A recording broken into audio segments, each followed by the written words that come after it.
across the UK, on DAB+, on YouTube, on your mobile, and on your side.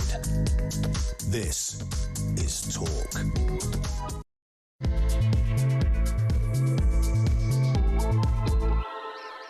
Well, a very, very good morning to you. This is Talk. We are the home of common sense. I'm Julia Hartley-Brewer, and boy, have we got a lot to talk about today. Whether you're listening on DAB+ radio, on your smart speaker, watching on YouTube, or your connected device, thank you very much indeed for your company. Don't forget, if you missed anything from the show, missed anything from yesterday's show you'd like to have a look at, go to my YouTube page, the Julia Hartley-Brewer Show, hit subscribe, and you never have to miss a thing. Coming up in this hour, of course, we're going to be talking about the violent disorder erupting in Belfast overnight after a Sudanese asylum seeker was charged with attempted murder over a sickening knife attack. The suspect had been granted leave to remain in the UK in 2023 after entering across the border from the Republic of Ireland, prompting more questions about asylum system loopholes. He's going to appear in court today. Meanwhile, a court was also heard in the UK that a teenage girl, a 17-year-old, was raped by 4 Afghan nationals after being lured to a home and plied with vodka. It's almost like the stories just keep coming and coming, don't they? Now, I suppose what I want to start with today is, well, was last night what happened on the streets of Belfast, with a bus being torched, with homes being firebombed, cars, a police car, also a Middle Eastern supermarket on the streets of Belfast, families, largely ethnic minority families, being taken to safety in secure vehicles by police after some of the masked thugs who decided to go onto the streets last night basically knocked on doors, smashed in doors, door to door, to find, they said, the foreigners. Was that predictable? It was certainly predicted, was it not? Many people, yes, including Nigel Farage, the Reform UK leader, has actually been warning about what could happen with the pure cold rage he talked about last week in response to Henry Novak's murder. A very, very different case, two-tier policing. But the story about what happened last night is about the subject we've been talking about for years on this station. I've been writing about for years, even as a newspaper political editor, and that is mass immigration, in particular mass illegal immigration, the arrival of tens of thousands, indeed hundreds of thousands of undocumented, largely young men of fighting age from war-torn countries of, yes, as one MP in the House of Commons yesterday referred to the discomfort of the Northern Ireland Secretary Hilary Benn, alien cultures. That is why many people suspect we have been seeing a growing spate of not just murders, physical assaults, violence and sexual violence, particularly against women and girls in this country, from those who've arrived in this country from war-torn places, from where we know nothing about their past. But it is also why many suspect we saw the horrific scenes in Belfast yesterday. Now, a 30-year-old Sudanese man has been charged with attempted murder and will appear in court today. And that means that we can't talk specifically so much more about that case. But the fact that we now know that this is a man who arrived in this country from the safe country of Ireland, having arrived in the safe country of Ireland from the safe country of France, and probably having arrived in France from another safe country, who are we kidding, on his way from Sudan. The fact that this man was granted 5 years leave to remain after just a few months here perhaps tells a different story. And it tells us a story about how we simply don't know who is in this country. We simply don't know whether the people who are in this country who've arrived from these methods, these routes, whether on a boat, whether on a lorry, whether through crossing a border on a bus from Dublin, whether they are people who are going to be a danger or not to our society. And that's the issue, isn't it? That we don't want people who are a danger to our society coming here. We've got enough of our own. We've got enough of our own thugs, the ones who were masked last night, tearing up the streets of Belfast, destroying cars, destroying homes. We've got enough of them of our own. We don't need to import new ones. But who's to blame for this? Is it, well, of course, the thugs on the streets last night? Yes. Is it the far right, the Tommy Robinsons, calling for the whole of the United Kingdom last night to hit the streets following, he says, yet another invader attack on our people? It's time, he tweeted to his many, many followers. More than 6 million people viewed that tweet. Is he responsible? I'd say, yeah, in large part he is. But our mainstream politicians who have been calling out the issue of illegal migration for years, who have been told again and again they're just racist, xenophobic bigots, they don't care about the poor and the downtrodden from the other countries, are they responsible? No. They are part of the solution, not part of the problem. And if you are spending your day-to-day attacking politicians who have been rightly calling out this issue for years, for the streets of violence last night, you are also part of the problem. Let's talk about this right now with Conservative commentator Benedict Spence. This time last week, you and I were talking about the Henry Novak case, and you were saying, and I remember very vividly, we talked about, people talk about violent protests. There was a big fear because we'd seen on the streets of Southampton some troubled people. People were charged with crimes yesterday in relation to that. And I said to you, look, peaceful protest is much more powerful. And you said something very significant. You said, no, actually, but often, sadly, it is violent protests that work. In the context of what happened last night in Belfast, do you stand by that? Yes, absolutely. And I think it's important to say that neither of us would condone it.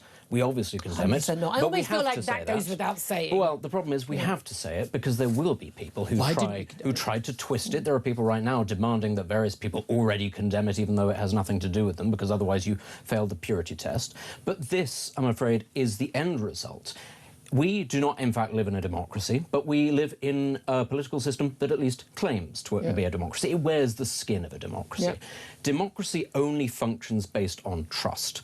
If what you have is a system where people say, yes, we're democratic, and then refuse, time and time again, to implement the will of the people, then what you'll get is protest. Yeah. If nothing happens in response to that protest, the next logical response is, I'm afraid, so to speak, physical pressure, rather than, let's say, outright violence. Yep. Let's say a slightly more muscular version of protest. And so it goes on and on and on, because people have been shown, time and time again, that their vote doesn't count, that lobbying doesn't count, that petitions don't count, and, in fact, that peaceful protest doesn't count. This is a response to government, local authority, national authority, and, frankly, also a series of NGOs and campaigners who now craft a lot of policy, being told over and over again, we don't like mass migration, but what we particularly don't like is illegal migration, which I think you could now say is illegal mass migration, given the scale. And repeatedly, the pushback is, oh, that's unfortunate, and then there's more of it. And when these things happen, as they do increasingly regularly, the response is to say, don't get violent now, don't be divisive now, pay no attention to it and maybe it'll just go away. Beyond a certain point, there will be a backlash like the one that we're seeing now. And let's be clear, it's still nascent, it's still small. It's still Tommy Robinson fanboys. Or in the case of Northern Ireland, it is, communities that are rooted in a degree of violence and have been for a very long time. But that in itself should be a lesson to people. You can't, in fact, drop people like this into communities like those in Belfast and not expect a response. These are people who fight their neighbours or have fought their neighbours for decades. Who look just like them and follow pretty much the same religion. Talk like them over the slightest of things. So what do we think was going to happen in this? This is not a place where they had to put up the flags. The flags were already there to denote this is who we are. And this is the other thing. When there is the absence of state control, state authority, that is to say the police, as there is in the case of Northern Ireland, people can sense that. And what the police do in these situations is they step back because they understand there's no point in trying to arrest this many people. There are too many. They might go in afterwards, but that is the point at which the police are effectively resigning control. But we see this again and again and again in UK policing. We do. Where the police just step back and don't do it. We see it with numerous different protests. Not with others, not with some others, though. Like, we know which ones we're talking about. Interestingly, just in the last couple of moments, the Prime Minister has issued a statement. He said the disorder in Belfast was, in his words, shocking and completely unacceptable. I would agree. No, I would agree on the completely unacceptable. But I don't think it was shocking. No. It was shocking as in it was horrible. It wasn't shocking as a surprise. I think we all thought it was very likely, didn't we? He said it is clear that people were targeted last night because of their background and I will not tolerate it. He also said yesterday he wouldn't tolerate, sort of barbaric, attack on our streets that we saw where a man is still in hospital with horrific injuries to his face, his neck, his eyes, and only alive probably thanks to the wonderful heroism of local people. I've now learnt what a curling stick is. I was saying some kind of bat all day yesterday. We saw saw that video image of the man, the attacker, being literally batted around the head. But the thing, when the Prime Minister says he won't tolerate stuff, that's, I mean, as I pointed out to him on social media yesterday, I don't know if he reads my messages or not, but he darn well should. He does tolerate it. I mean, on the contrary, the Labour government and the Tory government before them, with some honourable exceptions, they basically, their policy was, we are willing to tolerate a certain level of, yes, low-level crime, a certain level of violent sexual assaults on women and girls, a level of assaults on children en masse, grooming acts. We are willing to tolerate a level of violence, barbarity, attempts to change our politics, change our laws, blasphemy laws. We are willing to tolerate all of that in return for living in a multicultural, diverse, open borders nirvana.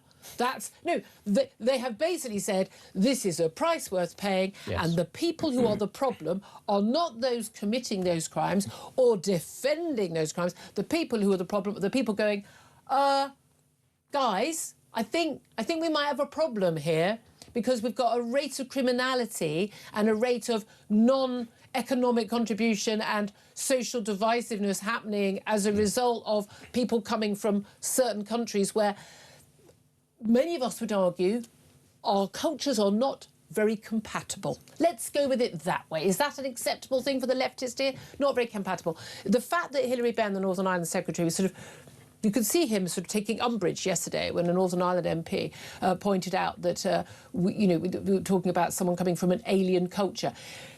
There are an awful lot of people in this country, pretty much on the left, and including the left of the Tory party, by the way, who think that all cultures are equal.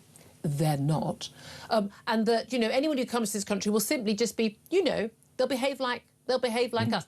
The evidence is very clear that that is not the case. I don't know why they persist in thinking that. And then you've had the other bizarre argument I've seen on the left, and you get that, it's the Owen Joneses and others, and so many of them going, well, where was all your anger about this horrific, barbaric killings, a list of killings by white people, white British people. They're all obsessed, by the way, with the colour of this attacker's skin, or a suspected attacker's skin. I mean, some people may be concerned about the colour of his skin. Most people in this country don't care. They care about the fact that somebody could be in this country who is alleged to have committed a horrific, barbaric crime, who didn't have to be in our country. That's the issue for most of us. But they're pointing out, you didn't write a load of tweets. You weren't calling for people on the streets over these crimes. But we already have our wrong uns. It's like we have our own paedophiles. We don't need to import foreign paedophiles. It's an utterly depraved argument. What I would also say is those people saying, well, what about this, what about this, what about this, would be the very first people to stand up and defend the rights of those people if the majority actually got their way with what they would like to do to them. You ask the average person what they would do to the average white paedophile. I don't think the answer would be particularly diplomatic or civilised, shall we say. It would be pretty violent. And there are reasons, therefore, why the state has laws against that sort of thing. Cases don't get as much attention because we know we have a level of criminality that is born in this country. And since we got rid of Australia, we can't deport these people somewhere. So, he always takes it there, doesn't he? But this is the point. Once upon a time, that, in fact, was the default response, was to get rid of these people from society. It's not, in fact, the majority's fault that that no longer exists. We might all agree it's not a good thing anymore. But again, if you were to give people that option, can you find an overseas territory somewhere to dump them? They'd take them in most people would be perfectly happy to bring back the death penalty. Absolutely. I want to ask you what you think. Lots of calls already on the board, obviously, but violent disorder erupting in Belfast overnight after that Sudanese migrant was charged after a barbaric knife attack. He will be appearing in court today. What is your reaction? What's your reaction to the reaction as well? I want to hear, especially the Prime Minister, who says that, he will not tolerate that violence last night. I mean, no one should tolerate the idea of masked thugs going door to door, firebombing houses, looking for people who are, quote, for what they mean is brown or black. Absolutely, I don't care whether you're doing it because you think someone's Sudanese, whether they're an illegal migrant, born and bred, black, white, Jewish, Asian, black, I don't care. It is barbaric and disgusting. I don't at any point justify it. I think it doesn't. If you are concerned about mass illegal immigration, which anyone sane should be, and the violence acts that we've seen, this doesn't help the cause because it allows the left who defend this stuff, and they do, because they do tolerate it, because they refuse. If you refuse to take action against someone or people or a policy which enables these things to keep happening, not just happen once, but happen again and again and again and again, you do tolerate. That literally means you tolerate it. Because if you didn't tolerate it and you were, I don't know, in a position of power, like, I don't know, maybe, Prime Minister? Maybe you would do something about it. So, frankly, Prime Minister, do one on this one. But, you know, who is at fault here? Because when this stuff happens on the streets, it means the conversation is about the violence on the streets and not about the actual problem that might have caused that. Up to a point, yes. But I do think that the increasing normalisation of violence as a response does push the conversation in a certain direction.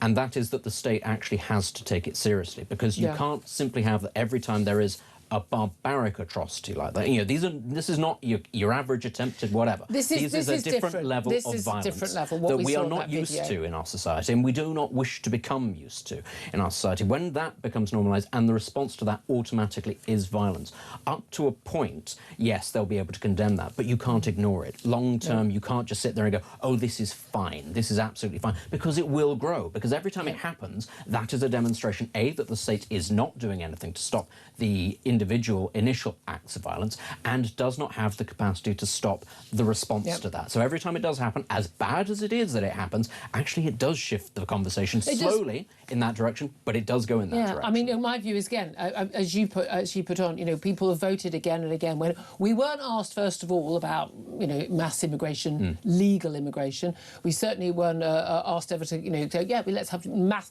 illegal immigration and never actually deport anybody. And by the way, Sudanese people are nearly always given leave to remain because they're very rarely actually deported under our current mad system. You know, but when we were asked at the 2010 election, 2015 election, 2017 election and 2019 election and 2024 election, and a small matter of a referendum in 2016, we made it very, very clear what our views were. And every single government that has been elected of every kind since that time has had to have a manifesto that promised to reduce it. And illegal and legal migration very much get, you know, almost combined into one. And they are very different things, and to a certain extent need different policies. But part of the issue is that, you know, looking at a man, the suspect in this case, he travelled from Sudan in 2023. Now, there's been a civil war in Sudan. There was some travelling 2018, 2021, 23, it kind of really exploded. Some 3 million migrants left Sudan. Around that time. Most of them, by the way, in neighbouring countries. They're in Chad, they're in Ethiopia, they're in South Sudan. So, by the way, that's where the women and children are, by the way. But a lot of young men made their way. Now, we don't have a huge scale of Sudanese in this country. However, they largely don't get deported. Deportation is virtually none. But he arrived in Paris. He will have paid people traffickers to do that. From Paris, he travels to Dublin because, of course, both EU countries, France and Republic of Ireland. And then he gets on a bus from Dublin up to Belfast in February 2023 and immediately claims asylum. Why didn't he claim asylum in the safe country of Ireland? Why didn't he claim asylum in the safe country of France or any other country he'd managed to get to en route? So we've got an issue of the open border that we've got. We've had this open border between Northern Ireland and the British mainland for over 100 years. I mean, this is long before Brexit and Good Friday agreements. And one of the key issues about Brexit was keeping that Good Friday Agreement deal where you have open, free travel between the Republic and Northern Ireland. But clearly this is an issue, and it's an issue in both directions in terms of migrants. But again, he got granted a 5-year refugee visa after just a few months. Well, why? Yeah, why? There were plenty of other places that he could have been accepted, and this is where I think lots of people sort of turn around and look at the system, because there will be plenty of people who will make the arguments as to why it is that he was unable to. That doesn't alter the fact that people don't want it to be the case, and they don't feel that there is a democratic mechanism to reverse that. And I'm afraid, for as long, you know, as for that, there are many predominantly liberal, left-leaning people, plenty of human rights lawyers, etc., who will sit here and say, but this is a moral imperative that we be allowed to do this, people will turn around and say, in a system that describes itself as a democracy and claims its legitimacy from pretending to be a democracy, you should have the right to say, we're getting rid of that system. What people are angry about is that there is very clearly no mechanism to do that. We keep voting for it, and you keep ignoring us. It's 16 years of us voting for it. And if there is no democracy, I'm afraid to say, actually, at that point, what are people left with? How can you be surprised when they turn to violence? Because then it is not a dictatorship, it is bureaucratic, it's tyrannical. Well, the point is we they left don't have the a say. EU because we didn't have enough say, and the technocrats and bureaucrats were doing whatever the hell they wanted without democratic accountability. And that was one of the reasons we left. But and one of the things, someone on the show last week said you would never resort to violent protest, and I said, well, actually, no, I would. 2019, I was like, I would have been ready to get my pitchfork if they had stopped.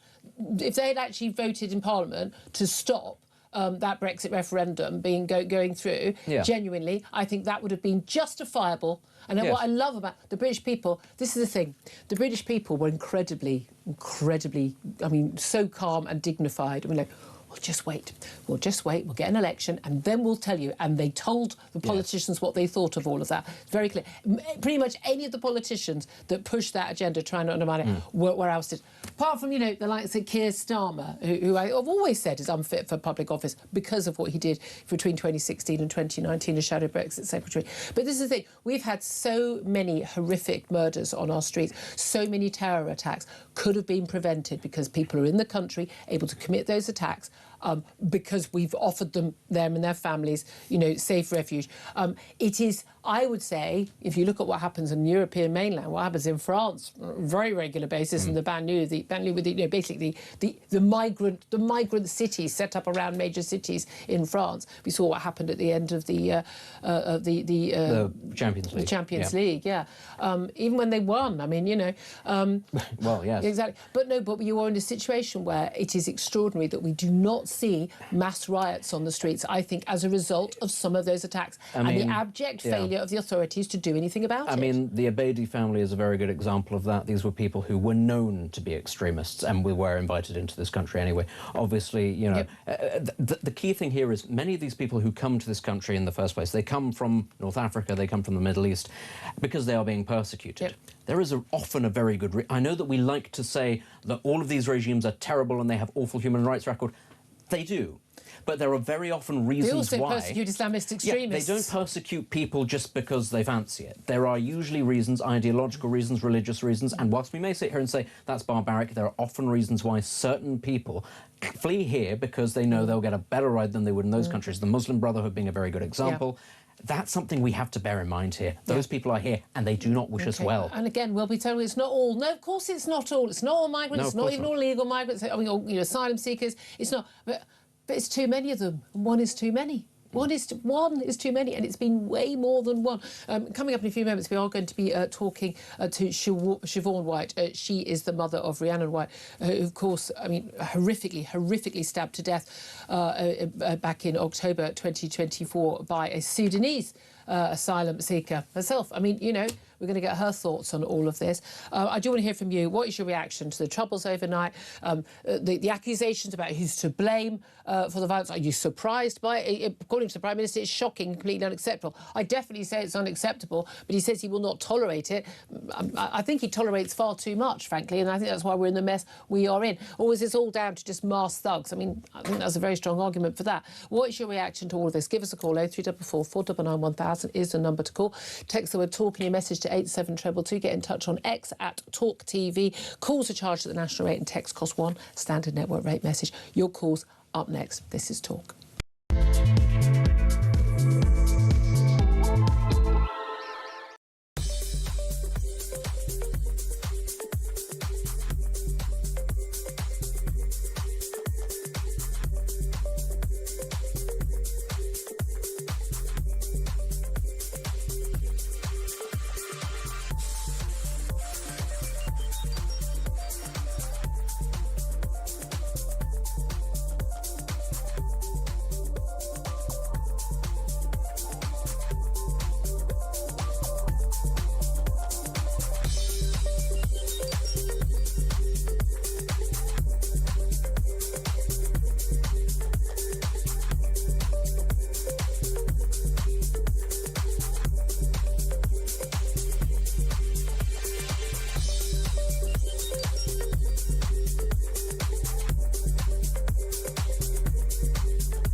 across the UK. On DAB+, on YouTube, on your mobile, and on your side. This is Talk. This is Talk, the Home of Common Sense with me, Julia Hartley-Brewer. Just some breaking news. The victim of the Belfast stabbing, that horrific, attempted murder is what the suspect has been charged with. That victim lost his left eye in the attack. That's what's just been heard in Belfast Magistrates Court. The suspect charged with the attempted stabbing murder of that victim has appeared in court now. The victim was Stephen Ogilvie. He's an NHS radiographer. The man who has been charged and has appeared in court in the last few moments is Hadi Alodid. He is a Sudanese national. He's been remanded in custody for 4 weeks after being charged with the attempted murder of Stephen Ogilvie. And of course, we saw the horrific images of that just absolutely barbaric stabbing attack and attempt. It would appear to behead Stephen Ogilvie. And the incredible bravery of passers-by. One man, he's from the front page of the Sun, just jumping out of his van and able to fight off the attacker. Now, the suspect, I say, Hadi Alodid, has been identified as a 30-year-old migrant from Sudan who arrived in the country and claimed asylum after arriving on a bus from Dublin, and he has been remanded in custody. Right, well, let's go to your calls. Roger is in Belfast right now. Roger, good morning to you. Yeah, good morning, Julia. You and your guest are talking a lot of sense. We try. Unlike the show over here in the morning, first thing, the main BBC show, the guy there, he was not even slightly interested in talking about the cause of this. Yeah. He only wanted to focus on the disturbances, and for me to, I condemn that at the very beginning. Exactly, but also there's a difference between let's talk about why this is happening and justifying it. No, sorry, I don't think any right-minded person is thinking it's absolutely okay for people to put on masks and firebomb houses and cars. And if they think that, then frankly they need the police to turn up at their door, if you ask me. But you need to discuss it, don't you? Yeah, of course. And I've had family members, female family members, who have been harassed by these migrants. I know loads of people who've been harassed, been followed on the bus. And when I tried to tell this BBC presenter the reasons why these cultures aren't compatible, he wasn't interested in the slightest. Well, because they were instantly then written off as bigots. You know how this works. Politicians aren't listening. Mainstream media isn't listening. And we know why. What do you think the cause was? What, the cause of this man beheading? No, the protests last night. Well, they're just sick to the back teeth with all these migrants coming here. They've seen what's happened over in England, and they've seen the grooming gangs. They know that hundreds of thousands of young girls have been groomed, and they know all about these ghettos in England where the foreigners are the majority, and they bring in practices like female genital mutilation, acid attacks, cousin marriage, honour killing. Exactly. None of this was talked about. I remember, being told, chilled girls at school have to be told about FGM. Well, not in my day, because it wasn't a thing. Yes, I even tried to say to this presenter that throwing gays off the top of the buildings wouldn't be a good thing. But surprisingly, this particular presenter didn't have any sort of comment on it. Well, there you are. Well, serves you right for bothering, Roger. I really appreciate your call, Roger. Thank you very much indeed. We've got another Roger. What are the odds? Another Roger. He's in Spain, though. Good morning to you, Roger. What do you want to say? Oh, good morning. I'm talking to a migrant in Spain, by the way, I'd like to point out. They're North Africans, but mind you, they're probably a fair percentage of them are Muslims. But all I can say is that let's stretch a point and look at British politics for the past 30 years. Then all I can say is democracy has failed us because, and I say that because the politicians in elections have promised to, yes, we'll do something about immigration, and as soon as they get into Parliament, they forget all about it. That's where democracy in the UK has failed. Yeah, and those governments have repeatedly been turfed out. I mean, people say, the Tories failed. They absolutely did. And when we discovered how badly they failed, we turfed them out. And Labour are going to be turfed out for exactly the same reason. At some point, someone's got to realise that we'd like them to actually act.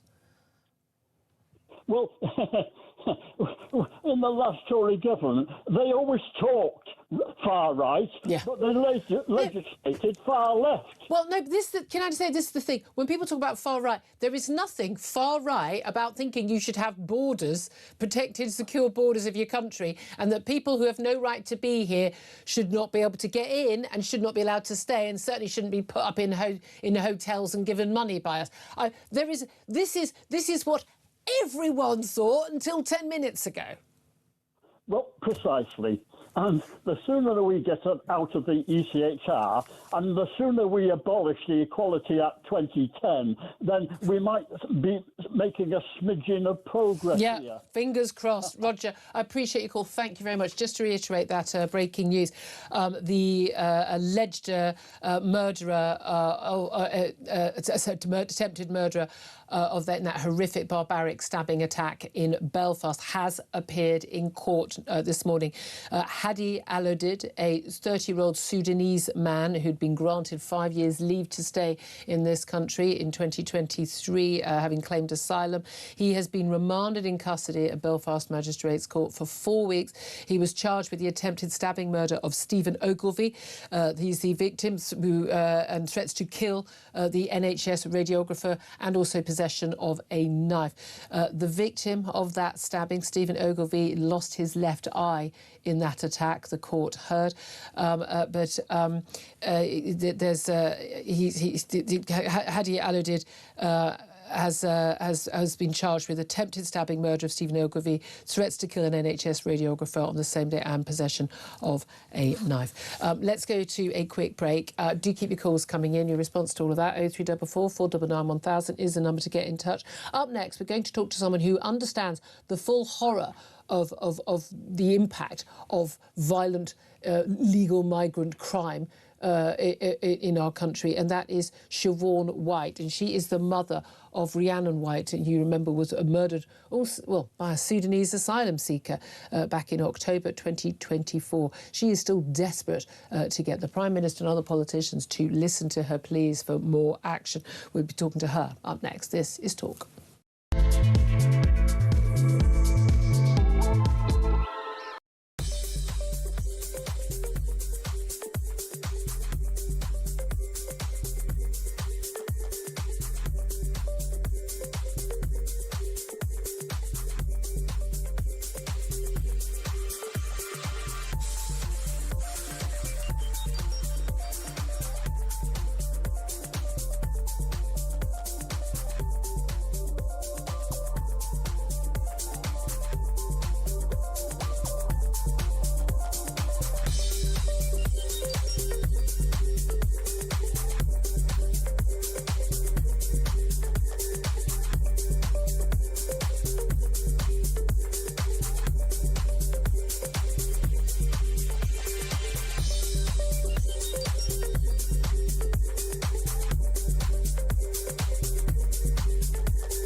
across the UK.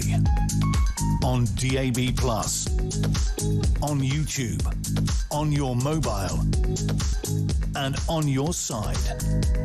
This is Talk. Good morning, welcome back to the show. Coming up in just a few moments, we're going to talk to a DUP MP about what's been going on overnight in Belfast. Right now, let's talk to somebody who really does understand the full, real, personal, visceral horror of what it is like to face the horrific violence of, yes, some of the people who've been brought to this country who've no right to be here. Siobhan White is the mother of Rhiannon White, and you'll remember the horrific case where Rhiannon, who worked at an asylum hotel in Walsall in the West Midlands, where she was stabbed horrifically 23 times with a screwdriver by one of the men who was in that asylum hotel, Deng Majek. He has been sentenced to a minimum of 29 years in prison for the murder of Rhiannon White. Siobhan joins us right now. Good morning to you, Siobhan. Morning. Really appreciate you taking the time to talk to us. I know you spoke to our reporter Samara yesterday as well, and they played some of that out on Breakfast this morning. But that was, of course, before we saw violence on the streets in Belfast. Now, can I just ask you, before we talk about your case and obviously the case that's just been appeared in court this morning, protests on the street of Belfast. We've seen, protests in mainland Britain over the issue of illegal migration, and many of them very peaceful. Lots, the pink ladies and the like outside asylum hotels. Do you think that any protests are justified, including ever violent protest on this issue? Yeah, I do believe that the protests are justified. What I don't think is right is that the violence that leads out afterwards, because this is what we're fighting against. Yeah. Are we going to stop happening? No, probably not. But now it's getting to this, that the government really need to think. They can't be telling people not to be violent when it's violence causing this. This is. Do you think this is a not desirable reaction, but a predictable reaction to what we've been seeing on our streets? Yeah, it's predictable, because they're only going to take so much before people start listening to them. And like I said, don't condone the violence, because it's a violence that's caused it. But people, what is a silent protest going to do, really? But then this is the issue, isn't it? Because we've seen protest after protest, and as our callers have pointed out, and we're talking about in the studio, people have been speaking about this. I've been banging on about this in print and on air, on social media. Politicians have been saying it.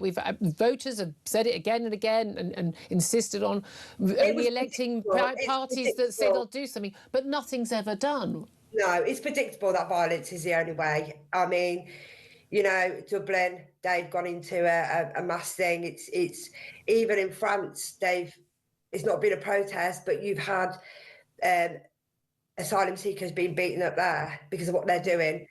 Again, it just feels like it's the last resort. People are going to lash out. You don't condone it, certainly. But this thing, in the case of your daughter, this man was arrested. He was charged. He was convicted. He's serving time behind bars. But you are still trying to get the government, the authorities, to listen to you, to take more action. What is it you want them to do further? Do you know, I want answers, because we found out that he was denied asylum in Germany and Italy, arrested in Germany prior to this. Your daughter's murderer, yeah. Yeah, why he was welcome into England, and more needs to be done, because this needs to stop. So basically, the man who murdered your daughter in a horrific, frenzied attack, that from a woman who'd only been kind to him, this is what is even more horrific about this, is that because he was in the country and he was allowed to stay in the country, despite basically being refused to stay in two other countries, presumably for good reason. Yeah, this is my argument. It's like, I want to know the whys. I mean, I know the police and everybody tried to talk to Sudan. They wouldn't give any information out. Germany and Italy have stood by the grounds that he said he was 27 on his paperwork. But when he was arrested in Germany for, ironically, kicking off at a train station, he killed Rhiannon at a train station. Yeah. Why wasn't he deported. And this is the issue, isn't it, for a lot of people, that we simply don't understand. I mean, genuinely, I've been covering this stuff for years as a political editor and a journalist. I still don't understand why we think we have to have these people in our country. And Sudan has certainly had a nasty civil war, and there are 3 million refugees. But the vast majority of them are living in neighbouring countries. So why can't the people who are here live safely in those neighbouring countries? Why are they, I suppose a lot of people say, why are they our problem?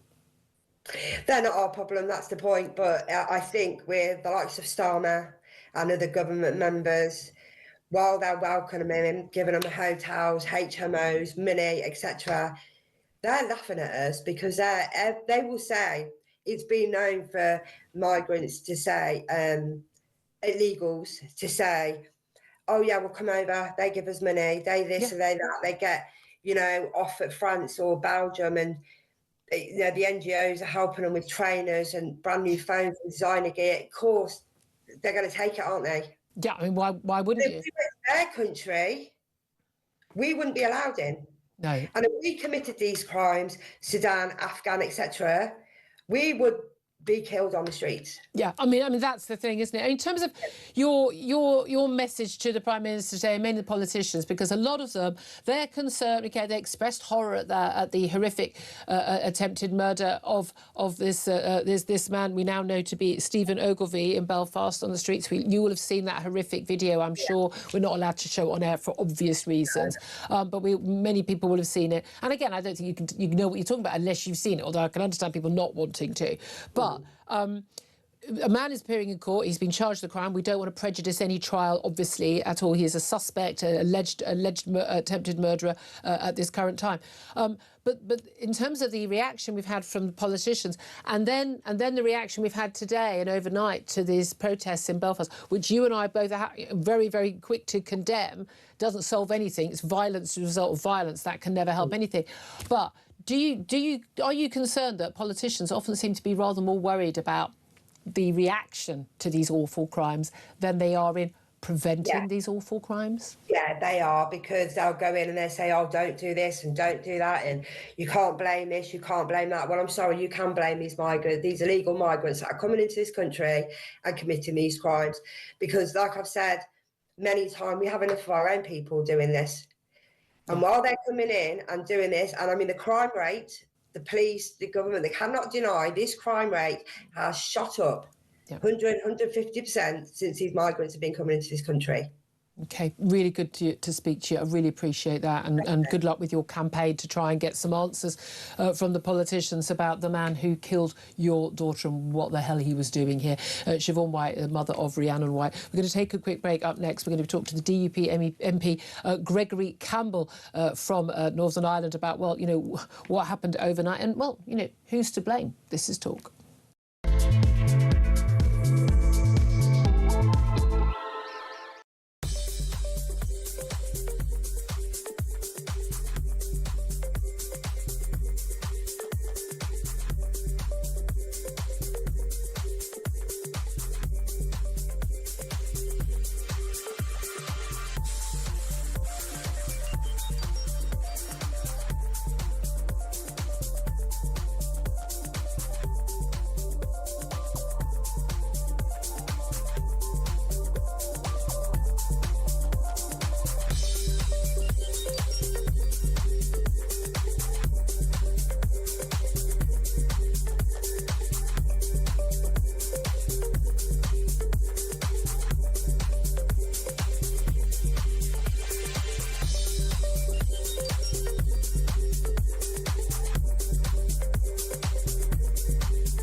Across the UK, on DAB+, on YouTube, on your mobile, and on your side. This is Talk.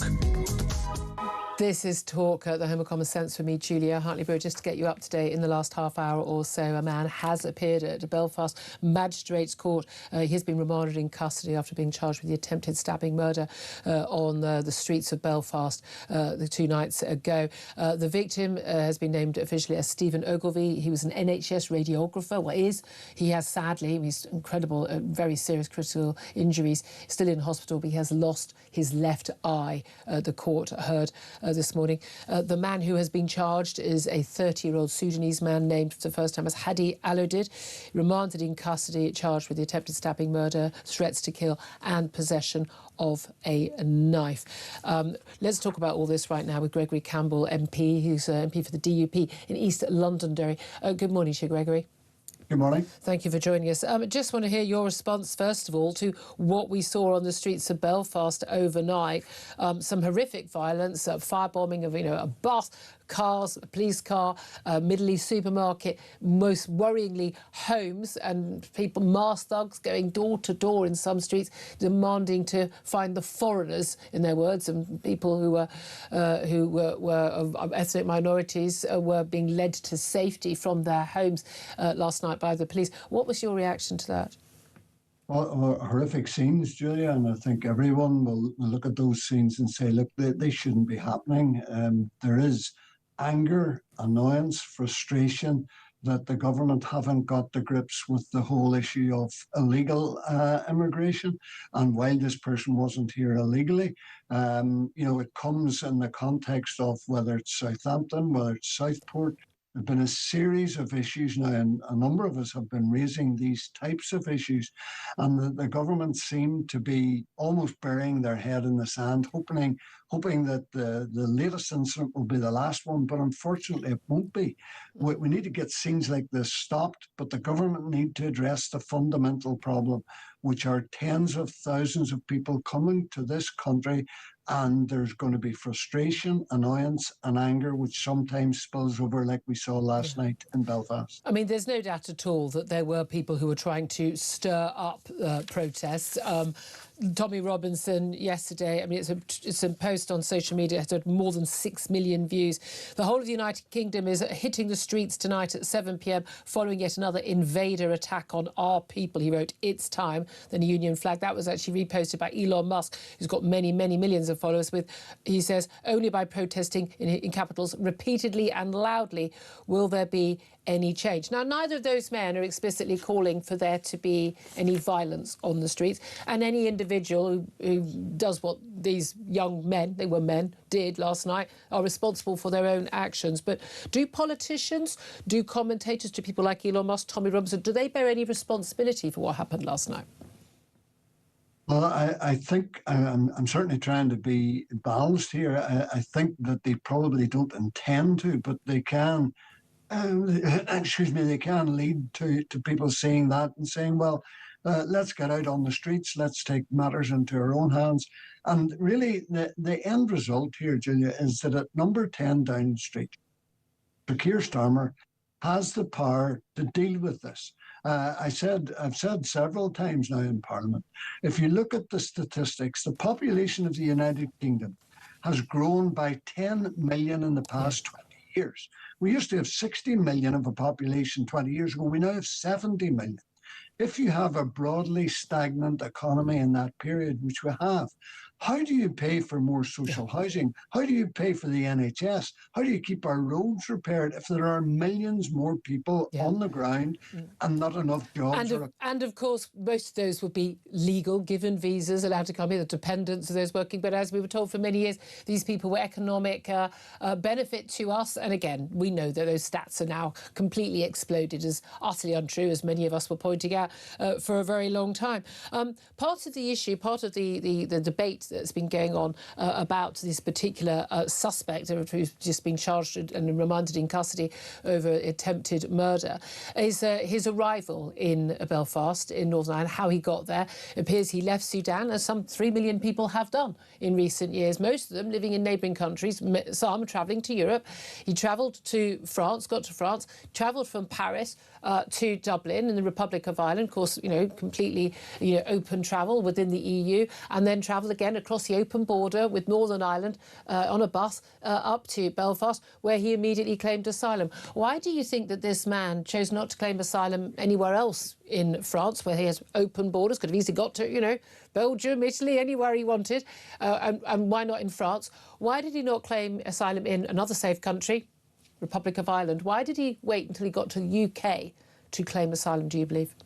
Well, I don't know, but I think President Macron gave us a clue when he told the British government some months ago, when he said, look, your country's too attractive for people. That's why they're all wanting to go there. There were a whole series of safe countries he could have gone to. And if you look at the election results in the Irish Republic just recently, there is a rise in fairly right-wing anti-immigration sentiment in the Republic.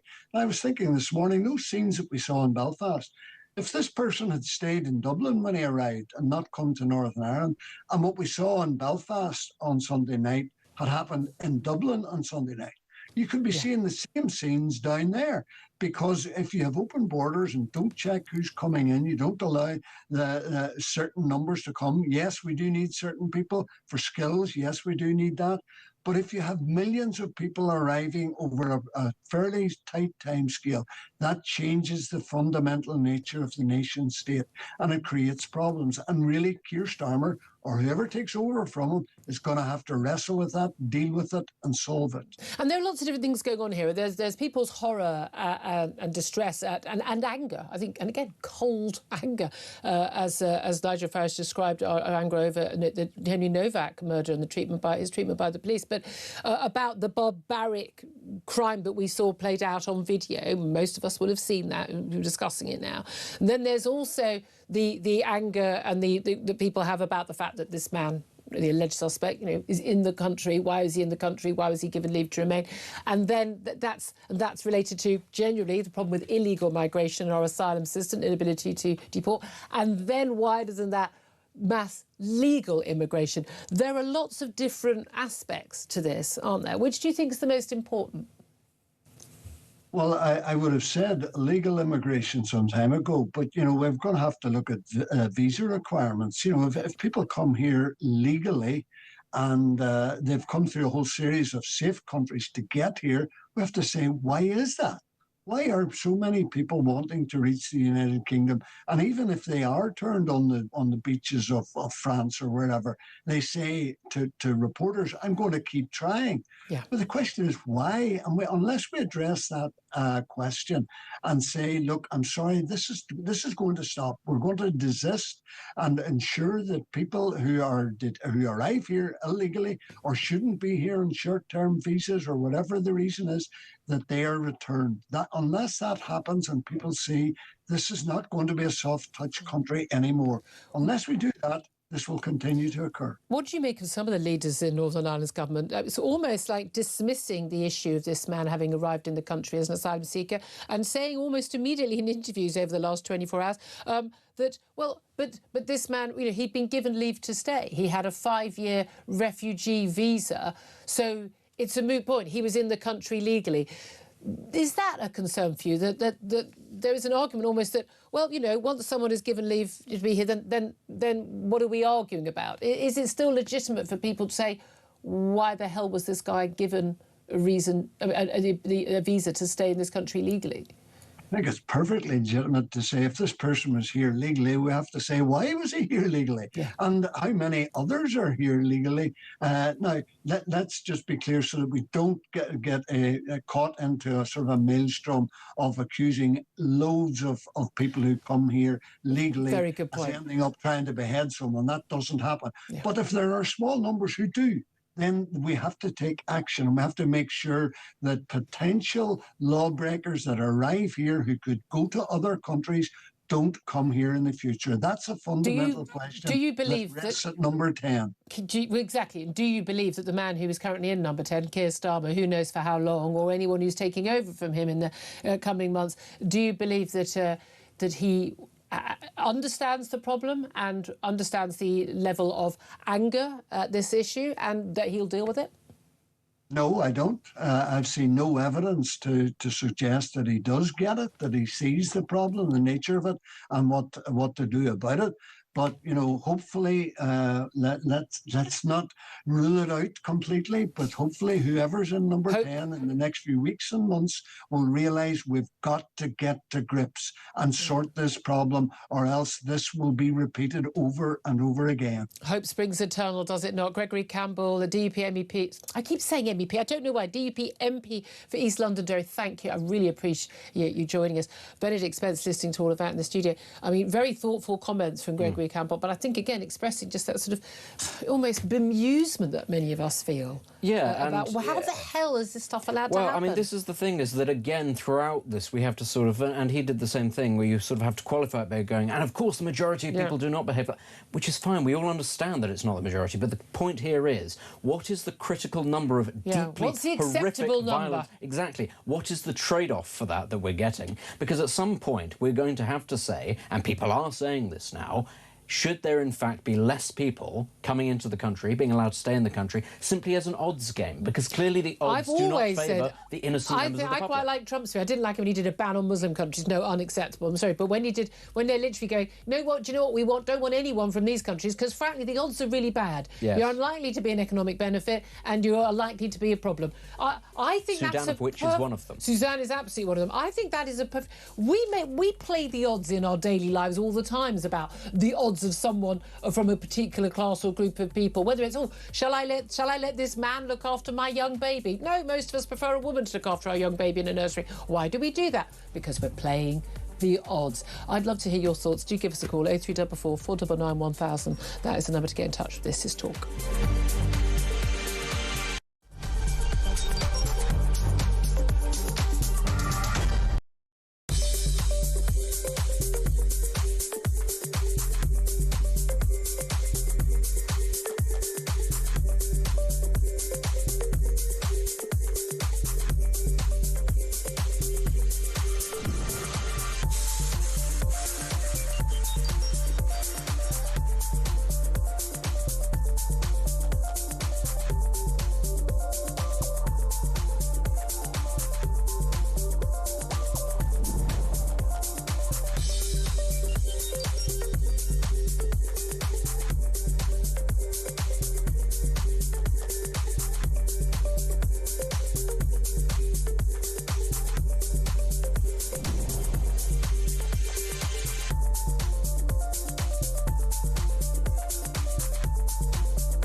Across the UK, on DAB+, on YouTube, on your mobile, and on your side. This is Talk.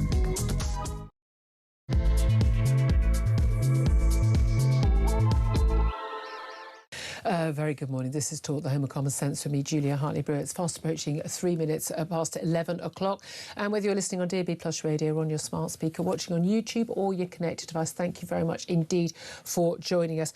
Coming up in this hour, we're going to talk about that violent disorder in Belfast overnight after a Sudanese asylum seeker was charged with attempted murder over a sickening knife attack. He has appeared in court. We'll give you some more details of what was said in court. He's been identified as Hadi Alodid, 30-year-old Sudanese man who had been granted leave to remain in the country in 2023.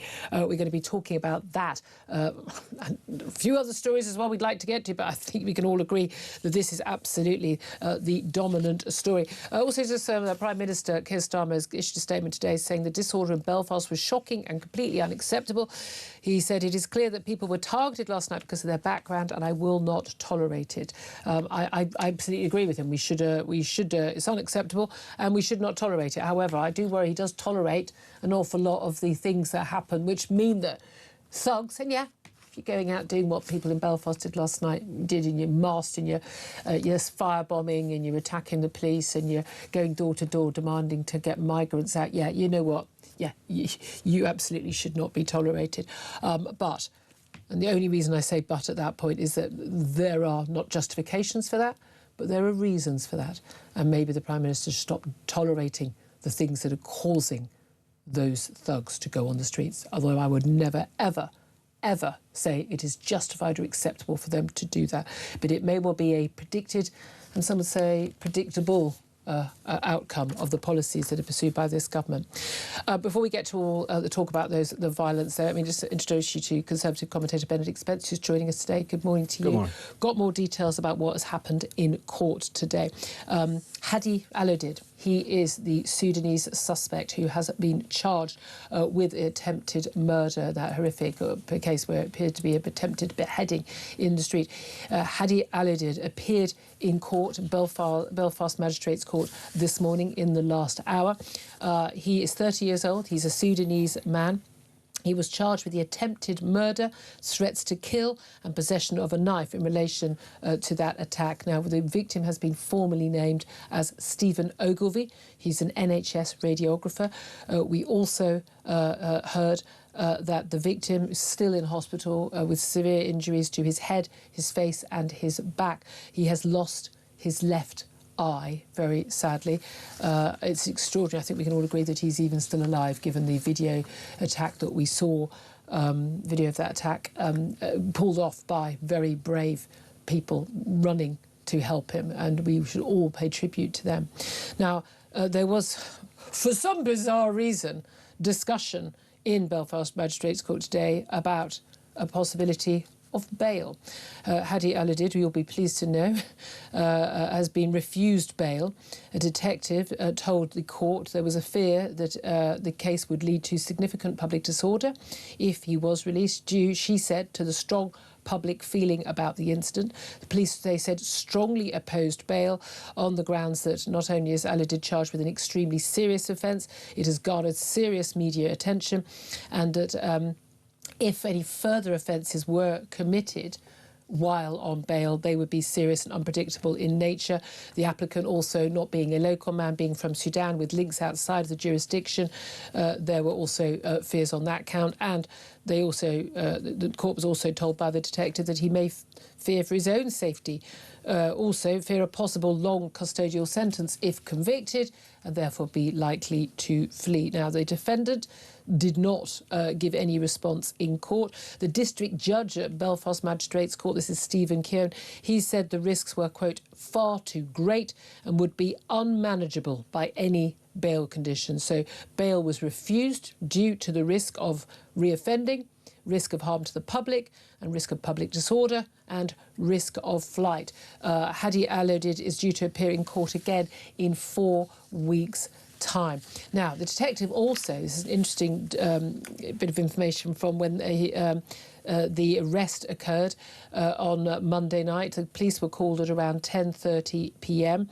The detective told the court the defendant said, "I've killed someone. I don't know if they are dead," while in hospital receiving a treatment for a hand injury he sustained. The defendant also told medical staff, "I will kill you. This is what was heard in court this morning. The detective said when the police arrived on the scene, they found the defendant armed with a knife at the scene, removed him from on top of the victim. And as I say, she confirmed the victim has lost his left eye. Look, this case is sub judice. This man has been charged. He has appeared in court. We do not want in any way to prejudice any future trial, despite the video we have all seen. Benedict Spence, it's a horrific case. Some of that detail, also pretty shocking. Oh, deeply shocking. And, you know, I think that it's entirely understandable, as in the case of the Henry Novak murder, why it has prompted, shall we say, some very visceral responses from people, because actually this is not, even as a society has become more in tune with quite extreme violence, this is still a level of extreme violence that we are, A, not used to, and B, do not wish to become normalised. Yeah. I think that that needs to be borne in mind when you see people acting very angrily in response. It's because they do not want the state of play to be violence on the streets being normalised and authorities turning around and saying, don't pay attention normalising it by going door to door and firebombing houses. Well, that's a very specific response in Belfast. And what I would also say is just if you were somebody going about your day and thinking, I might behead somebody, there are perhaps two really bad places in Europe that you might do that. One might be the Balkans and the other wouldn't be Northern Ireland. And I just think that, you know, this man clearly was not thinking this through, shall we say, because that was suspect. This was an incredible, for this sort of thing to happen in this part of the country. This is the part of the country where they didn't have to put flags up to demonstrate their feelings about identity. They were already there because they pick fights with their neighbours who look like them, talk like them, walk like them, and have lived side by side for hundreds of years over tiny things. Violent protests. Again, as I said earlier, it is very clear to me that if you put on you put your hoodie up and you put your mask on and you go out onto the streets, ready to set fire to bins, to push them into buses, so forth. If you go door to door, trying to pull out anyone you think is a foreigner because they were going to apparently houses of multiple occupation and young children having to be led to safety. You know, you're a thug. You're no better than the people you claim to be protesting about. However, there are also, I think, millions more people who would go onto the streets, who would protest 100% peacefully. And we have seen those protests, and I think very admirable protests outside asylum hotels, the Pink Ladies and others, saying, look, you know, we are not violent, we're not extreme, we're not far right, we're not bigoted, we're not racist. We just want our women, our children to be safe after a whole spate of very well documented of sexual assaults and rapes by asylum seekers and illegal migrants living in those properties. It is possible to protest, and it is possible to get people to pay attention to you and to listen to you by peaceful protest. Those people who are being violent, they stop law-abiding people. It's like, look, like the Unite the Kingdom march. Now, I'm not a big march. I've gone on a few marches in recent years because there's been the stuff worthwhile marching about. I know lots of people who went on that Unite the Kingdom march that Tommy Robinson organised, the first one. Not so many on the second. The first one, very peaceful. If you actually look at some of the speeches that were made, some really, in my view, stuff I don't want to be remotely associated with. I've been trying to explain to people who think that Tommy Robinson is on their side. Tommy Robinson is on the side of Tommy Robinson. Tommy Robinson is on the side of Stephen Yaxley Lennon, who he really is. It's the only person who's on the side of him. When he sends a post like last night or yesterday afternoon, 6 million people saw this. It was then also promoted by Elon Musk. He wrote, the whole of the United Kingdom is hitting the streets tonight at 7 p.m. following yet another invader attack on our people. It's time. It's time for what? I mean, it's time for what? He's not explicitly calling for violent protest. I think he knows what is likely to happen. He's people who carry out violence they are themselves responsible. Here's the thing. I think, you know, there are lots of people like me, law-abiding citizens, who are concerned about this issue, who want this dealt with democratically, who want this dealt with peacefully. Not just this violence, but mass uncontrolled immigration from, you know, on the boats, etc. But we don't go on the streets because we are afraid that people like that will turn it to violence. What we need is a movement that doesn't have Tommy Robinson involved or Elon Musk. It doesn't have the thugs in masks. If you're wearing a mask, by definition, I don't want to be on a march with you. We need to have people who are on the streets peacefully saying, up with this, we will no longer push. It's not going to make any difference. My views on this I've made quite clear. I don't actually think that just going on a march and saying, you know, down with this sort of thing, careful now, actually has any real impact at all. It is only when things start to escalate and get bad. I mean, let's take examples throughout history. Let's take the civil rights movement. Is it the peaceful marches that lead to change, or is it the assassinations that lead to change, and then the implicit threat that violence would break out as a result? The suffragettes had to resort to violence. Yeah, exactly. The what ANC about when people talk about Gandhi? Actually, what was it that led to Indian independence? Was it Gandhi, or was it the implicit threat of interethnic violence and the fact that the British said, this is no longer economically viable, you guys sort yourself out? It was nothing to do with peaceful protests. You can signal to people, but that's the first step. The Arab Spring, it's not people saying, yes, we're all happy and peaceful in Tahrir Square. It's, oh, the army have put their guns down, and actually there's a chance now that there's going to be a military coup, and, oh, here we are a year later, and it is the army in charge. That's always the case. You know, what started off as a peaceful protest in Libya ends with Gaddafi being murdered in a ditch. That's actually how these things go. And this is not me saying that's a good thing. Yeah. What I'm saying is actually that's just a reality. Democracies that do not follow through with the democratic process, that ignore that, ultimately leave their people no option. The option is either dictatorship, we just tell you what you're going to do and you go along with it, or people push and push and push in different directions. A lot of people until they find feel what breaks. We have told you again and again at the ballot box. We have told you again and again in opinion polls. Yes. We've told you again and again when we've, written to you. We've had peaceful protests, and you refuse to listen. Yeah. You can at the same time. Yes. You can condemn the violence at the same time as also condemning the events that have been allowed to happen over years against the express wishes of the British people again and again. Which has not justified but has caused and led to that violence. Yeah, democracy relies on trust, and it relies on peace as a result of that trust. A great example of this is Viktor Orban in Hungary, who everybody in the European Union said, oh, he's basically Putin Mark II. He's an awful right-wing fascist, this, that and the other. What happened when he lost an election? He went, well, off I go then. And there was the peaceful transition of power because he understood, I've made promises that perhaps I haven't kept to the electorate. It's time to go. What we have in this country increasingly is a situation where the nice people go, don't do that, don't vote for that. Oh, you have voted for it, we're just going to ignore that. Oh, you don't matter. And that's when you get things like Brexit, because people turn around and go, you're not listening. The democratic system isn't working. Well, we need to do something to change that. But the key thing about Brexit, people go, Brexit doesn't work. Okay, not when Boris Johnson put, immigration, limiting immigration from the EU and replacing it on a mass scale from people from the Indian subcontinent and from Nigeria, which is what actually happened. But this is the thing. That wasn't as a result of Brexit. That was a deliberate policy change. Yes. And the whole reason why he had to be ousted, among many other things, Partygate and all of that and his failures, and why the Tories were ousted in 2024, is because we now have governments that are accountable to us. We will throw you out. You don't do our bidding, we will throw you out, because you can no longer say, well, what can we do? The EU won't let us. It's all Europe's fault. This is the thing. And what is extraordinary, the more these politicians still think, what can we do? The courts, what can we do? The European Court of Human Rights, what can we do? The asylum rules, what can we do?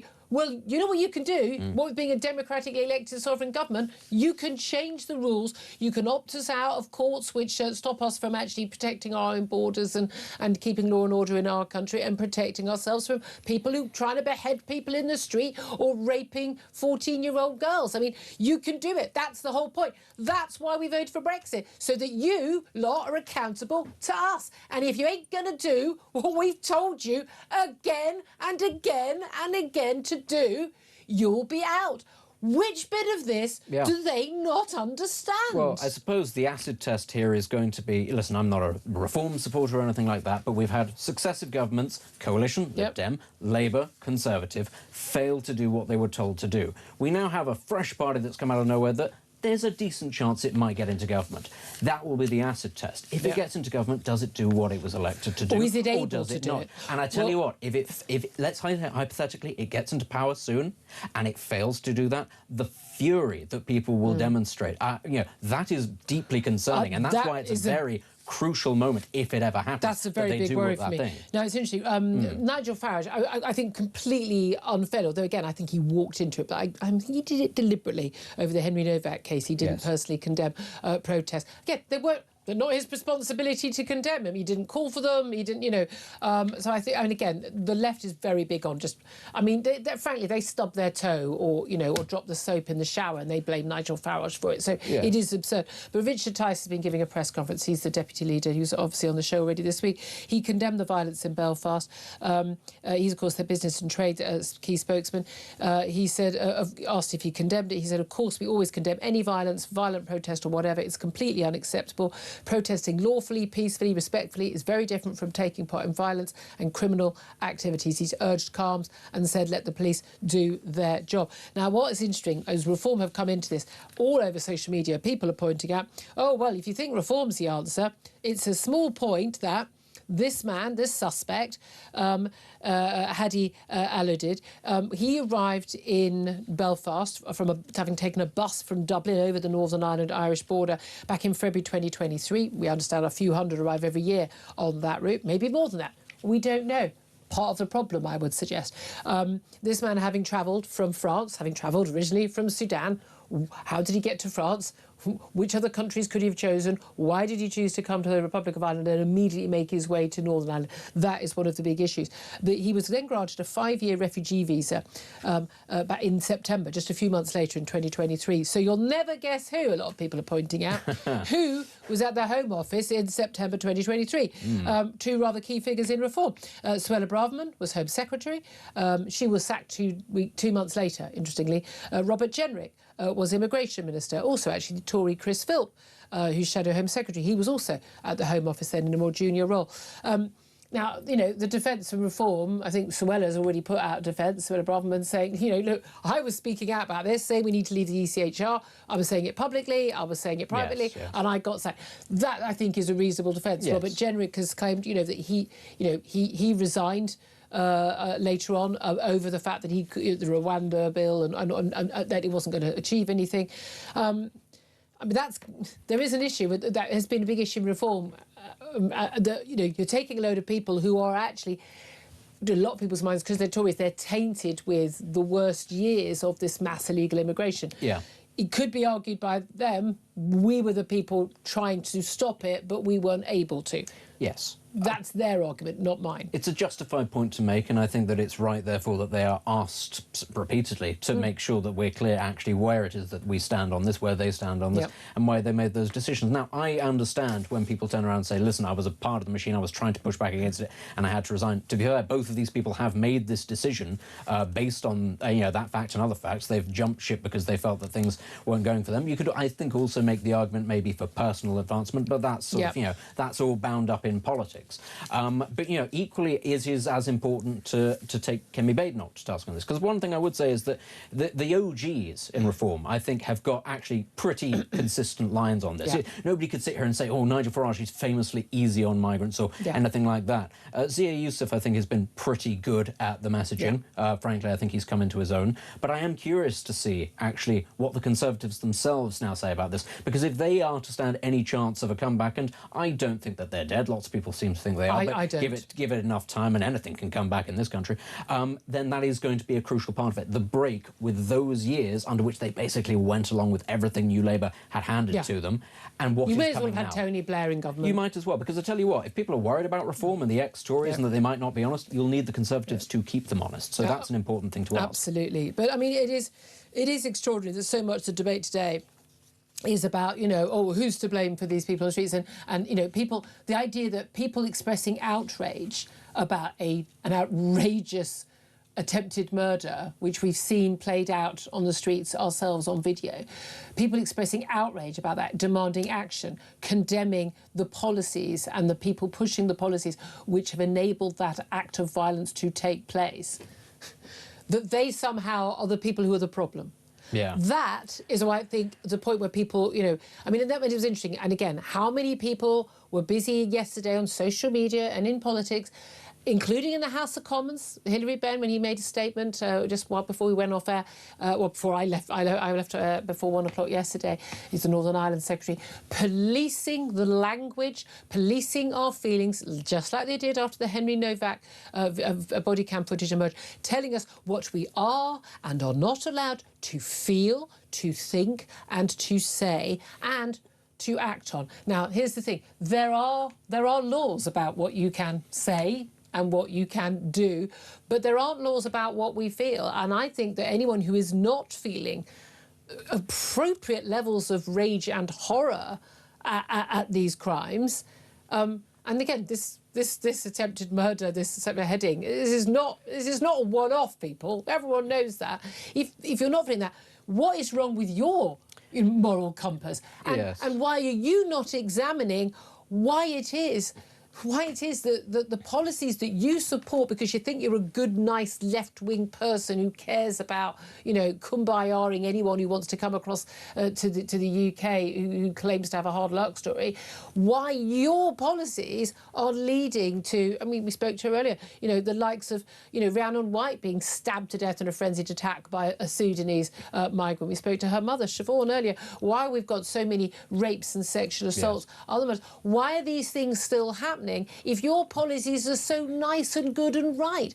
Maybe you should do a little bit more soul searching about your motives and the policies that you support, rather than blaming everything on the likes of Nigel Farage or the Tories. Yeah, I think it's important to recognise, because there are a lot of media acolytes of the regime, if you like, the system in which we have in place, who took the first opportunity to say, Nigel Farage will be condemning this, won't he? Nigel Farage could disappear tomorrow in a puff of smoke, and the anger wouldn't dissipate. He is very, I think, knowingly latching onto a lot of it for political reasons. That's actually fine. You can do that. You have to, you have to use people's feelings ultimately in politics. But if he and more Reform, than Keir Starmer is. If he and Reform disappeared tomorrow, the anger would not disappear. Yes.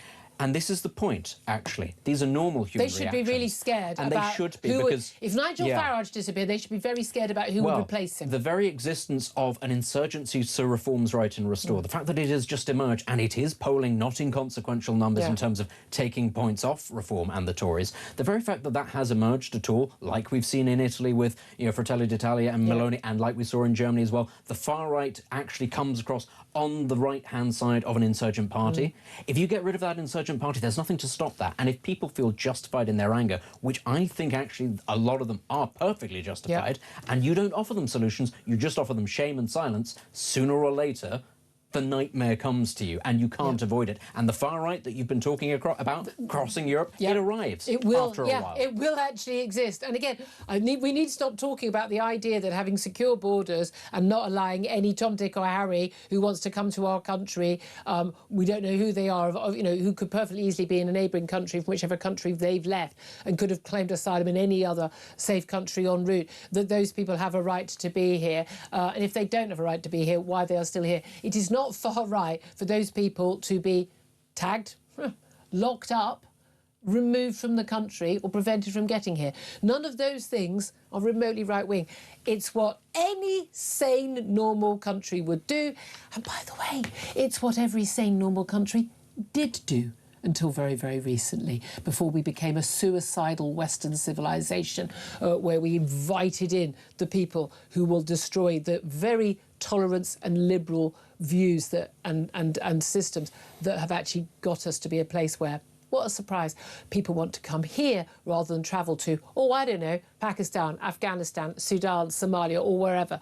They come here for a reason, and we are busy destroying the very reason they actually want to come here in the first place. The stuff that has given us the freedoms, the tolerance, the economic benefits. Don't feel like it all the time, but actually, if you want to look at the number of basket cases there are around the world, we're not doing too badly. I'd love to hear your thoughts on all of this. Violent disorder erupting in Belfast overnight after a Sudanese migrant was charged over this barbaric knife attack. He's appeared in court this morning. What is your reaction? Give us a call, 0344 499 1000. Text the word TALK and your message to 87222. Get in touch with us on X at Talk TV. Calls to charge at the national rate. Text cost £1. Standard network rate message. We've got PMQs coming up at midday.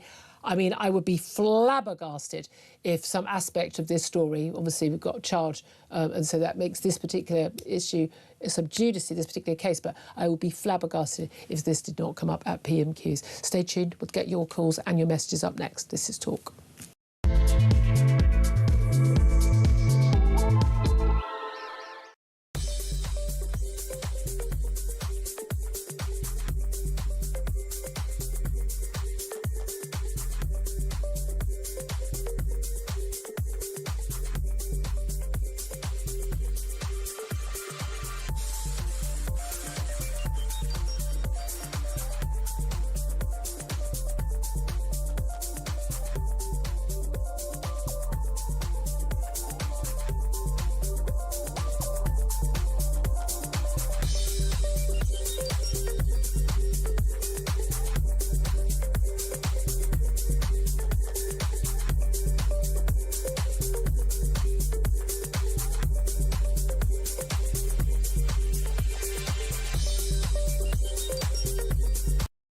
across the UK. On DAB+, on YouTube, on your mobile, and on your side. This is Talk. Good morning, welcome back to the show. 11:29 is the time. This is indeed a Talk. Let's get straight to your messages and your calls. Just a couple of messages. First, Sean says the ultimate responsibility for the riots last night in Belfast rests with the politicians. Starmer knew from day one that immigration and asylum was an incendiary issue. He chose to mask the problem rather than deal with it and brand everyone racist or far right if they objected. Sean, I think you nailed that. Jack says multiculturalism doesn't work. I know, Jack. I'm beginning to think, Jack, that diversity isn't our strength as well. Who knew? Clem says someone tried to behead another person and everyone seems more concerned by the language used in the aftermath. Exactly. Callum says, I understand people being angry, I am too, but putting a torch to your own community is not the way to go. Hear to that. Peter says politicians and the media created this. Let's go to Matthew, who is in Bolton. Hello, Matthew. Yeah, morning, Julia. Morning. What do you want to say, my love? Yeah, I'm disappointed with the response over in Ireland, to be fair. In effect, the press conference that was held yesterday, from Michelle O'Neill. Yeah. I just thought it's the same response as we've had here to any disorder from. Yeah, in fact, she used virtually the exactly same words which then the Prime Minister here used. I mean, shocking, completely unacceptable. But it is completely unacceptable. Yeah, but any normal right-thinking person knows that. Yeah. We need to be told, Matthew. We need to be told. Well, Well, unfortunately, Julia, we probably have a different set of cultural beliefs and standards, and I'm not saying our standards are fantastic, so I'm not getting anybody's case here, but import the third world and you import the third world problems. Yes. I mean, that's plain for anyone to see with their eyes open. This is where we're at. So the response from the people in charge, even the PSNI, absolutely shocking, really. So it was just like, nothing to see here, move on, don't share the footage. If the footage weren't out there online, this would have been brushed under the rug, just like Ruda Cabana, just like the Nottingham murders, And we've seen that. We have seen that again and again. The fight to have actually, even to know the immigration status of any suspected killer. And what do you make of? I mean, again, we've got cases now, sub judice, the man's being charged. But what do you make of the number of people, particularly on the left and on social media? So we're saying, the issue is how people talk about this and stoking up hatred and the fears for. I mean, I've absolutely got fears for migrant communities who are living perfectly peacefully, who are being under attack by thugs. But focusing on that side of things. I don't take any notice of them. I would probably ask them, is this guy a brain surgeon? What's his employment status? People are saying about his nationality. Yeah. What was his employment status? Well, I believe he wouldn't be. I don't believe he'd be, even with that visa he was on, I don't believe he'd be allowed to work, would he? I'm pretty sure not, but I'm sure someone would correct me. Matthew, thank you for that call. I really appreciate it. Ray is in Colchester. Hello, Ray. Yes, good morning. Yes, well, absolutely tragic events yesterday. Not just the terrible attack, but also the aftermath of that. But really what we're seeing now is we're heading towards the end part now. We've voted now consistently over the last 20 years for parties that have promised to reduce immigration, promised it and lied about it and done the complete opposite. We've tried the Brexit. Part of it was because of that reason. Yep. Quite clearly, all of the parties, it turned out, were pretty much working together to absolutely put a scupper on that. We've run out of road when it comes to voting, it seems to me. And now you're starting to see it as more and more events are happening. The reaction from the public is growing more and more extreme.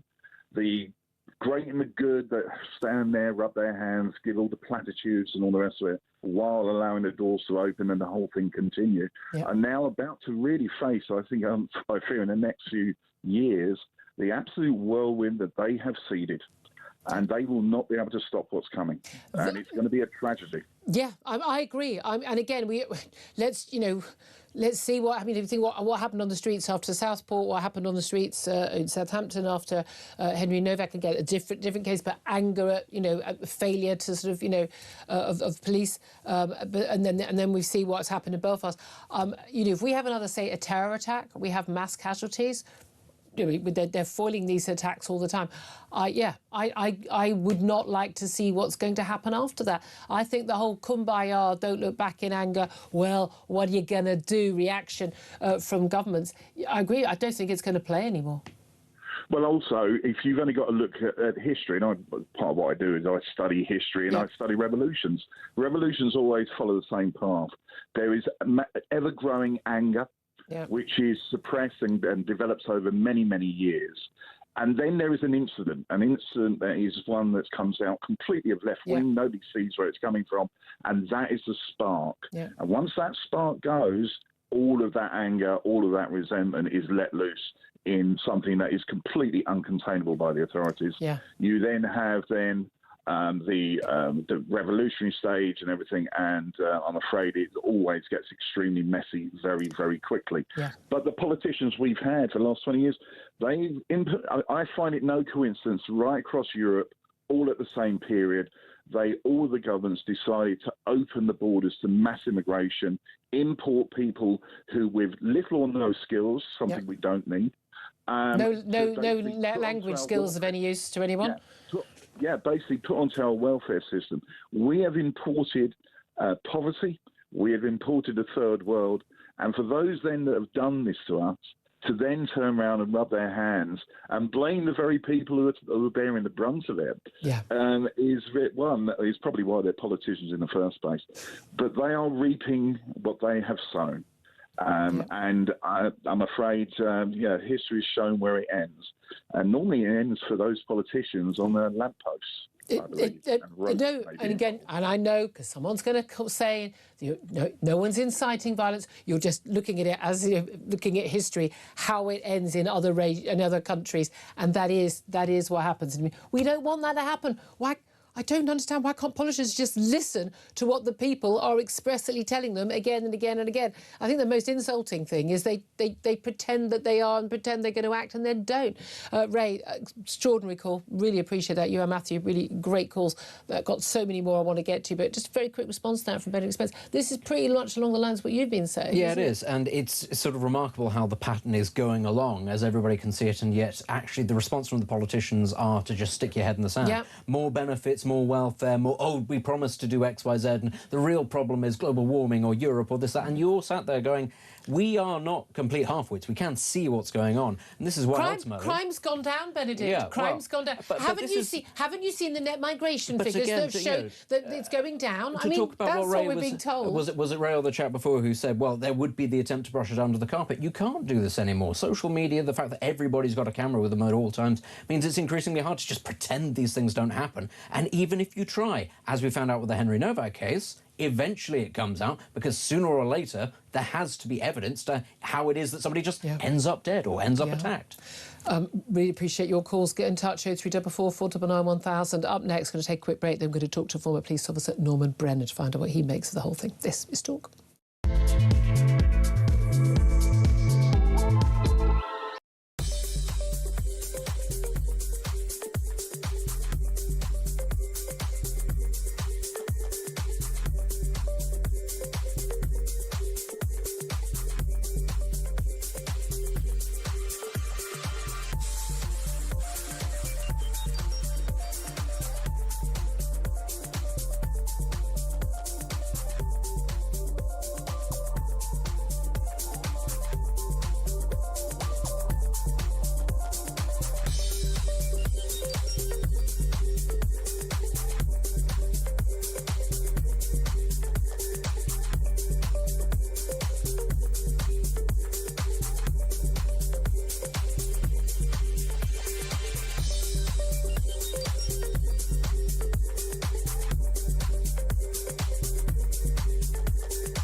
across the UK, on DAB+, on YouTube, on your mobile, and on your side. This is Talk. This is Talk. 11:38 is the time. Let's get straight to my next guest, former police officer Norman Brennan, who joins us to talk about what we saw in Belfast. Well, not just last night, but what we saw in that horrific attempted murder, of which a man has appeared in court this morning, has been named as Hadi Alodid, a Sudanese 30-year-old migrant granted leave to stay after arriving on a bus from Dublin after arriving from Paris from Sudan. Norman Brennan, your thoughts on everything that's happened in the last few days? Shock, really, but no surprise. It was as shocking as it actually was seen, the dreadful knife attack in Belfast. Someone could well have been beheaded. Yes, there's been an arrest. But let's just talk about what the real issue is. It is this, is the government has a duty of care, any government, to protect our borders and protect our streets. And I've been in policing and law and order for almost 50 years. I've never seen our streets and borders so unprotected. And about 5 years ago, I kept on getting contacted by police and others saying, Norman, we can't tell the public, but many crimes across our area, rapes, murders, stabbings, indecent assaults on children, are being committed by migrants that should never be in the country in the first place. And I think the public have now seen it. And whilst we've got disorder, we haven't got civil disorder. But my warning is this, and I deal with homicide, gun and knife crime, perception of crime, realities of crime, right across Britain. And I'm getting the feeling that unless this government get a grip, and I don't think they will, we won't just have disorder, we will have all-out disorder across Britain. And you can't lock tens of thousands of the British public up, because unless the government get a grip, Julia, that's what's going to happen. And so many people are warning of this and warning of protests expanding. And the reality is that any politician who warns of this, like the Nigel Farages in relation to the Henry Novak case, but he's been warning of the growing anger over these migrant cases, these alleged attempted murder by this migrant, Hadi Alodid. They are then accused of stirring up that hatred, actually basically encouraging the violence. Do you think that is true? Well, what people are saying is the truth. Now, if the truth is upsetting people, well, it's about time the truth was told. Over the Henry Novak case, it was quite amazing. Perhaps the wrong questions were being asked for the right reasons. But I think it's exposed the pressures that policing are under. And I know policing because I speak to them daily, and I know them. And I know many officers are frightened or fearful or avoid stopping and searching young black suspects. You may have called recently or recall recently, Julia, that the government said knife crime is down. Yeah. Well, they muck about with figures. Let me tell you that stop and search is down from 1.5 million to 500,000. So, of course, knife crime would have dropped. Yeah. Because you're not finding, you don't look for them, you don't find them. Ta-da, the figures are great. If we kept up the stop and search, knife crime would have absolutely increased. Because when we talk about knife crime, we include being found with a knife on the street. Absolutely. And do you agree with Kemi Badenoch, the Tory party leader? She's a big wide-ranging speech yesterday, but she was calling for more stop and search. And she, speaking as a black mother of black boys, because there is now this fear that, well, police are stopping more young black boys than they are young white boys as a percentage of, per capita of the population, ignoring the fact that you're talking about demographics of who is committing which crimes on the street, but also where people live. So, funnily enough, there isn't stop and search on the streets of a quiet lane in Devon or in the Lake District, but there is stop and searches in inner city areas where there is a high crime rate. And that is where, I'm afraid, the vast majority of young black men live. They live in inner city areas, particularly in London. Those are the demographics. There's a lot of willful dishonesty about why young black boys are being stopped, isn't there? So now statistics are racist. I was on a robbery squad for 6 to 8 years in London. And what I did is I followed the statistics. And if 70% of robberies, gun crime, knife crime, murders are committed by young black males. Yep.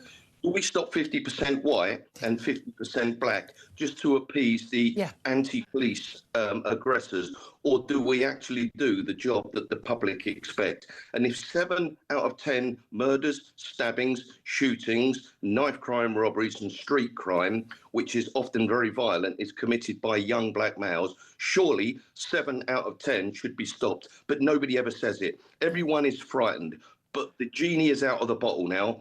The public see that the police have had the shackles and handcuffs put on them through fear of challenging people at the Manchester Arena, in Nottingham, in all of these other areas. And the time has come for a proper grown-up conversation. Do we have serious issues in Britain, and do we have serious issues in certain areas in Britain with the black community? We do. They're always the first to complain about us stopping and searching, but many of them are the victims, and their children are lying in mortuaries. Well, actually, an awful lot of the mothers are the ones who actually want more stop and search because they know it keeps their sons safe. But it's interesting. We're talking about that particular issue, crime policing issue, but we're also and we started off talking about what's been happening in terms of these violent protests, these riots, basically on the streets of Belfast. But the thing is, the thing both these stories have in common is this feeling that we're constantly being told not believe what we see with our eyes and what we hear with our ears, that we're constantly told that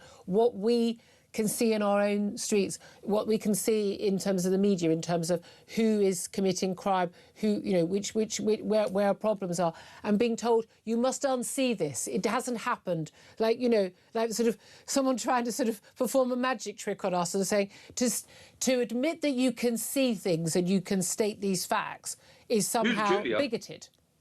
Julia, you and I have known each other probably 25, 30 years.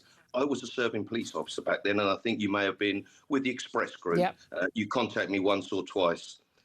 35, 37 years ago, as a serving police officer, and I say it so often, I spoke to you. I told you how bad crime was, and I also predicted how much worse it will get. Yep.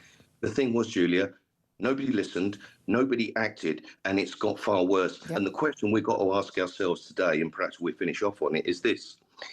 Will anything ever change in Britain for the better to protect society, keep our borders safe and keep our streets safe? We've got a government that are lost, a criminal justice system that's in chaos, and a police service which sadly, and I'm an independent spokesman and was part of it for 31 years, is not fit for purpose. What does that tell us about 2026? Yeah, absolutely. Norma Brennan, you've been very wise many, many times over the years and always correct. Former police officer Norma Brennan there.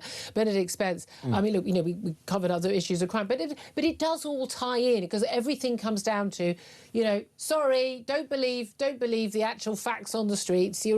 We're constantly, crime's going down. Yes. When you say, look at this horrible crime, allegedly perpetrated by this migrant, or the ones that we've seen convictions already. No, there are plenty of horrible people committing crimes here. The Muslim Pakistani grooming gangs. Pakistani Muslim grooming gangs. Oh well, no, but more paedophiles in Britain are just white men from Britain. So that's not a problem. It's almost like doublethink these people. It is. I mean, if you were to read the Times of an afternoon, you would think, no, everything's actually more or less fine. If anything, it's all getting better because their columnists insist that it is. And I just think. One of the reasons why people feel, just listening to Norman Brennan right there, this is not somebody who's, sort of completely oblivious to how the world works. He knows exactly how it is. And the problem is when people like that are able to see the trajectory going one way, I really do feel great not animosity, but a sort of sense of unease about all of this, because if it's people at the coalface who see the direction of travel and they're saying up the chain, this is what's happening, and everyone's ignoring them. It's not just people on the street shouting, it's awful. These are people in the system or who were. We've got a press conference right now in Northern Ireland. The Chief Constable of the Police Service of Northern Ireland, John Butcher, is there. Also the Northern Ireland Secretary, Hilary Benn. Hilary Benn has said that nothing can justify the disorder in Belfast. The Chief Constable has said that the violence on the streets setting fire was an act of self-harm. The Commissioner for Children and Young People, Chris Quinn, has said that those violent scenes were robbing children of their right to live in safety, saying no child should feel unsafe in their home or community or fear because of who they are, where they come from or how they are perceived, after some thugs went door to door looking, they say, for the foreigners, and children had to be taken to safety. I mean, again, horrific scenes. I don't think anyone could justify. And sorry, whoever those thugs are, you are not helping the case, which is the case of the vast majority of law-abiding, ordinary citizens who want to live in peace and safety, would never, ever, ever condone what you've done. And you actually undermine the cause that people have, because they're talking about you now instead of talking about the real problem that we want them to talk about. So well done. Well done. I hope you're pleased with yourself. Hope you're looking in the mirror. Still got your mask on. Still got your balaclava and your hoodie on. Yeah, well done. You just undermined it, because we're talking about you and your thuggery and your disgusting behaviour last night, instead of what we should be talking about and what those politicians and people at that press conference should be talking about, which is the barbaric act taking place on the streets of Belfast, and lots of other barbaric acts we're seeing being, you know, either allegedly or already by people who were convicted of them, by migrants who have no right to be in this country. 11:49 is the time. We're going to take a quick break, then we're going to be talking more about this case. We're also going to get PMQs live at midday. Stay tuned for all of that. This is Talk.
Across the UK, on DAB+, on YouTube, on your mobile, and on your side.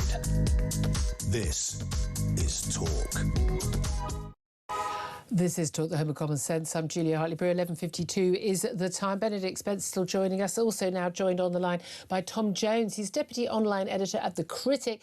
He's a former member or Senior Fellow at the Centre for Migration Control. Tom, thank you so much for joining us.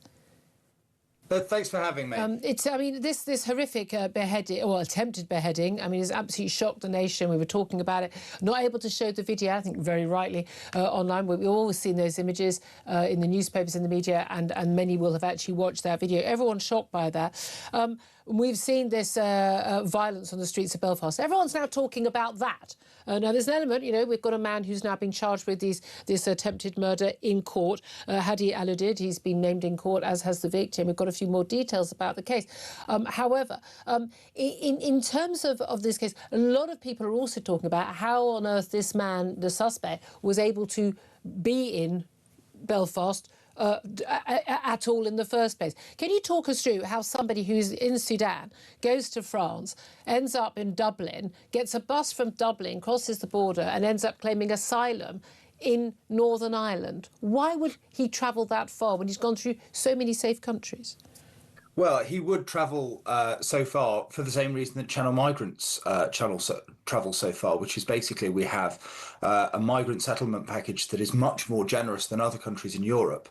But the route by which he arrived is something called the Irish route, which basically in this case he's travelled from Sudan to Paris and then to Dublin before taking a bus to Belfast. How did he get from Paris to Dublin? I've seen various different reports, whether it was by plane, or in which case how did he get on the plane, or by boat? We don't know specifically in this case yet, but a lot of the time, actually, these migrants travel on false papers. In particular, so this guy came over in very early 2020, 2023, and at that point the Irish route was seeing a lot more increased traffic, basically because of the Rwanda scheme.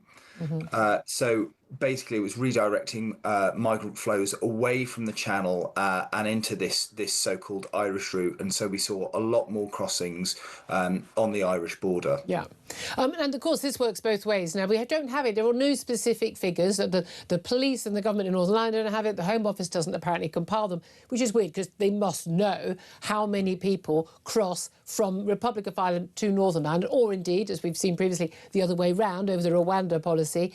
How many actually doing that? But it's believed to be certainly in the hundreds every year. Yes, I think that absolutely. I think that's probably a lower figure, but again, it's just a figure that we don't know. Do the authorities know, or do they just not know either? It's quite possible they don't know, because one of the things you learn about getting involved in asylum policy is simply that there are huge data sets that other countries collect that in Britain we don't bother with. For some insane reason, probably because if we collected the data, we might actually have to face up to the insane consequences of an insane migration policy. I mean, and when Denmark, which seemed to be a remarkably sane country on quite a lot of these issues, when they have collected the data, been very, very clear in terms of criminality of migrants from particular countries. Now, whenever you have a conversation about this, everyone on the left suddenly goes, oh, we've got our own criminals, we've got our own paedophiles, got our own brutal attempted murderers, we've got our own rapists. Why are you kicking up a fuss?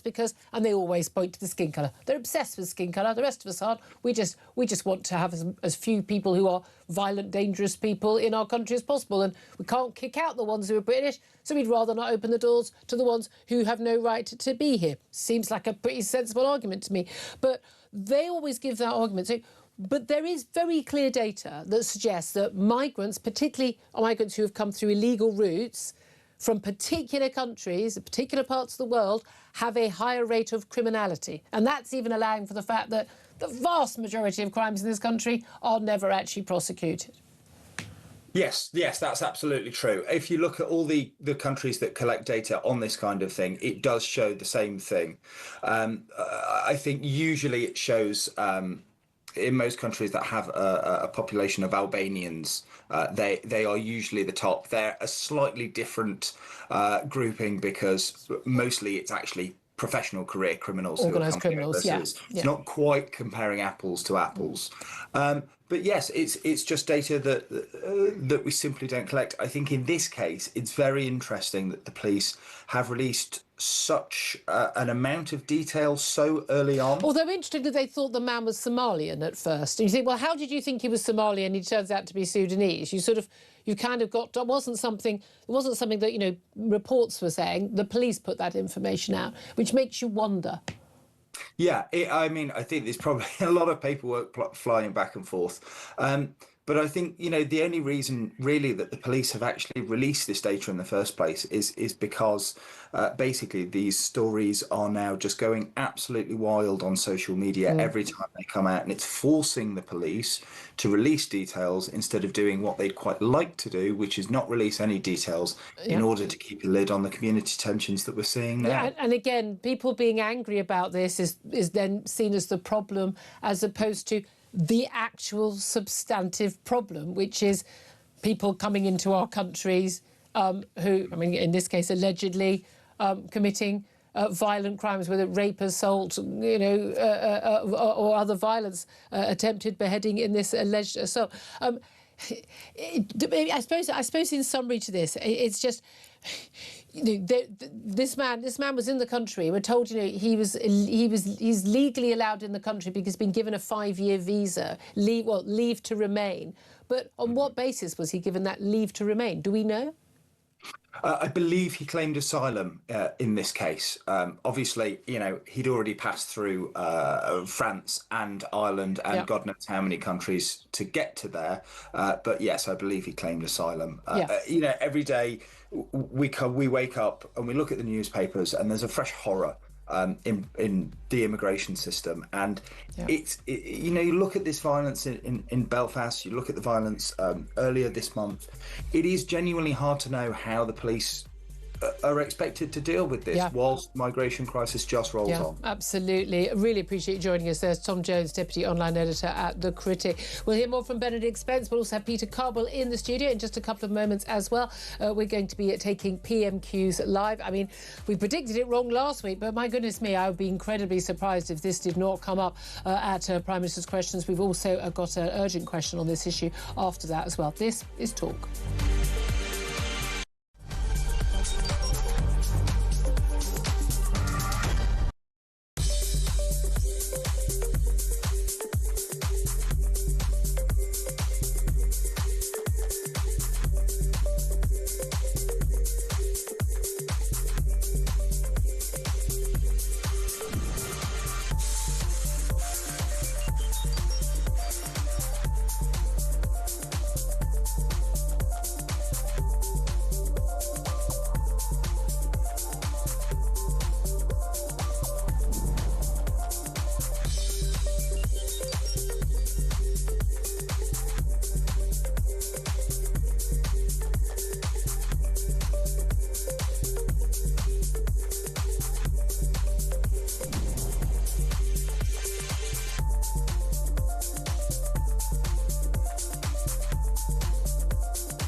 Across the UK, on DAB+, on YouTube, on your mobile, and on your side.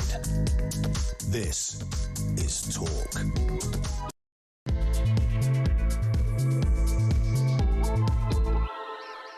Good afternoon. Welcome back to the show. This is Talk, the home of common sense. Let's go live to the House of Commons. Northern Ireland and other first responders and members of the public who responded with such bravery.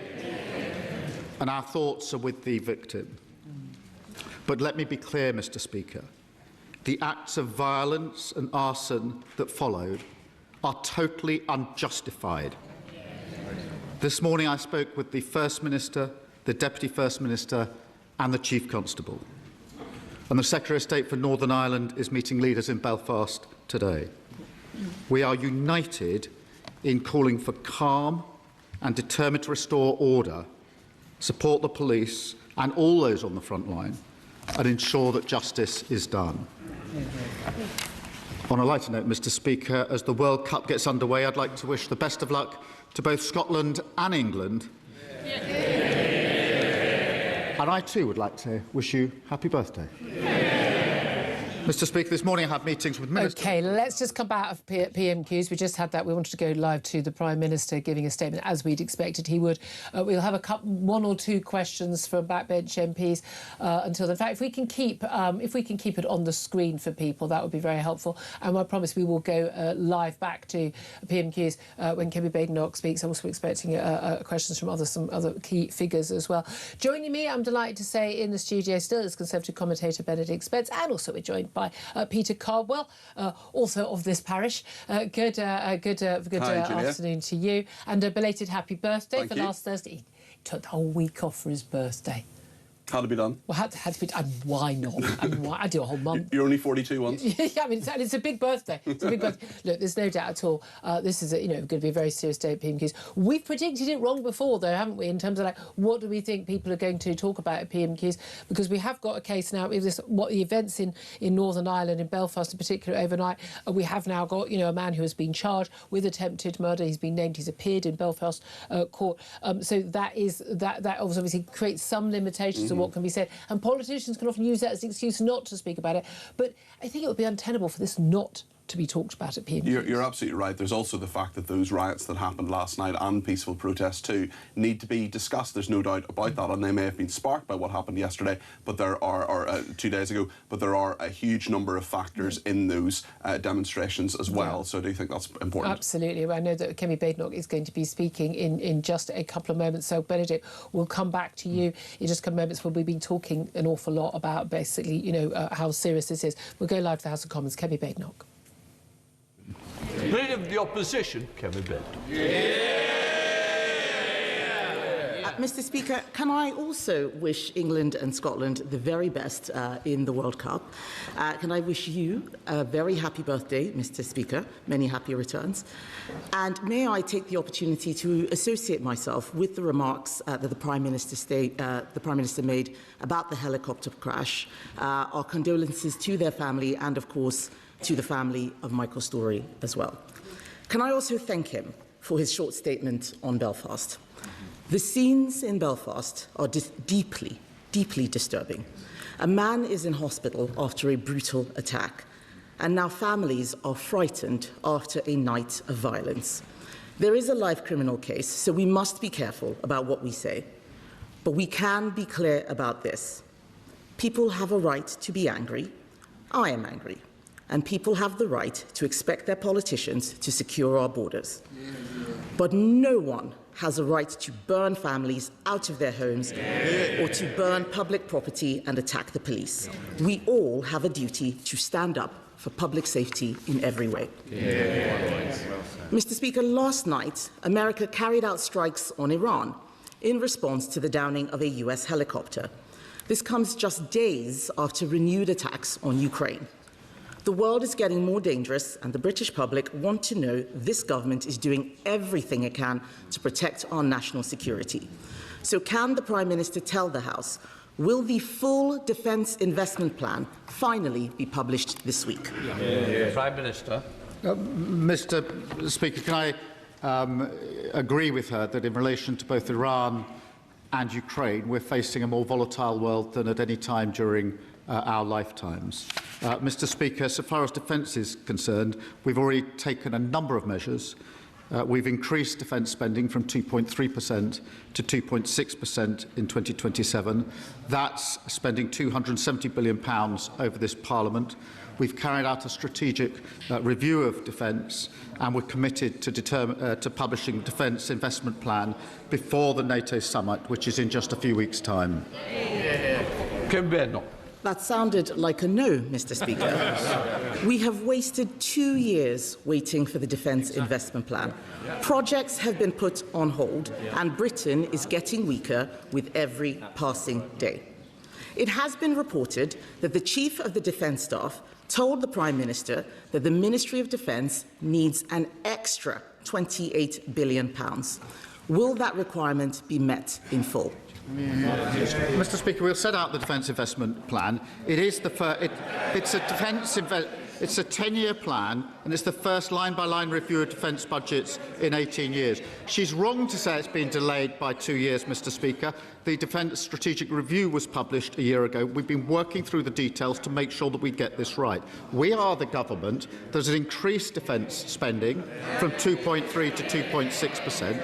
I remind the party opposite, when they came into power, defence spending was 2.5%, and they took it down to 2.3%. We've taken it up to 2.6%. The defence investment, by 2027, the Defence Investment Plan will be published before NATO. We've already signed 1,400 major defence contracts. 94% of those, Mr. Speaker, are with British businesses.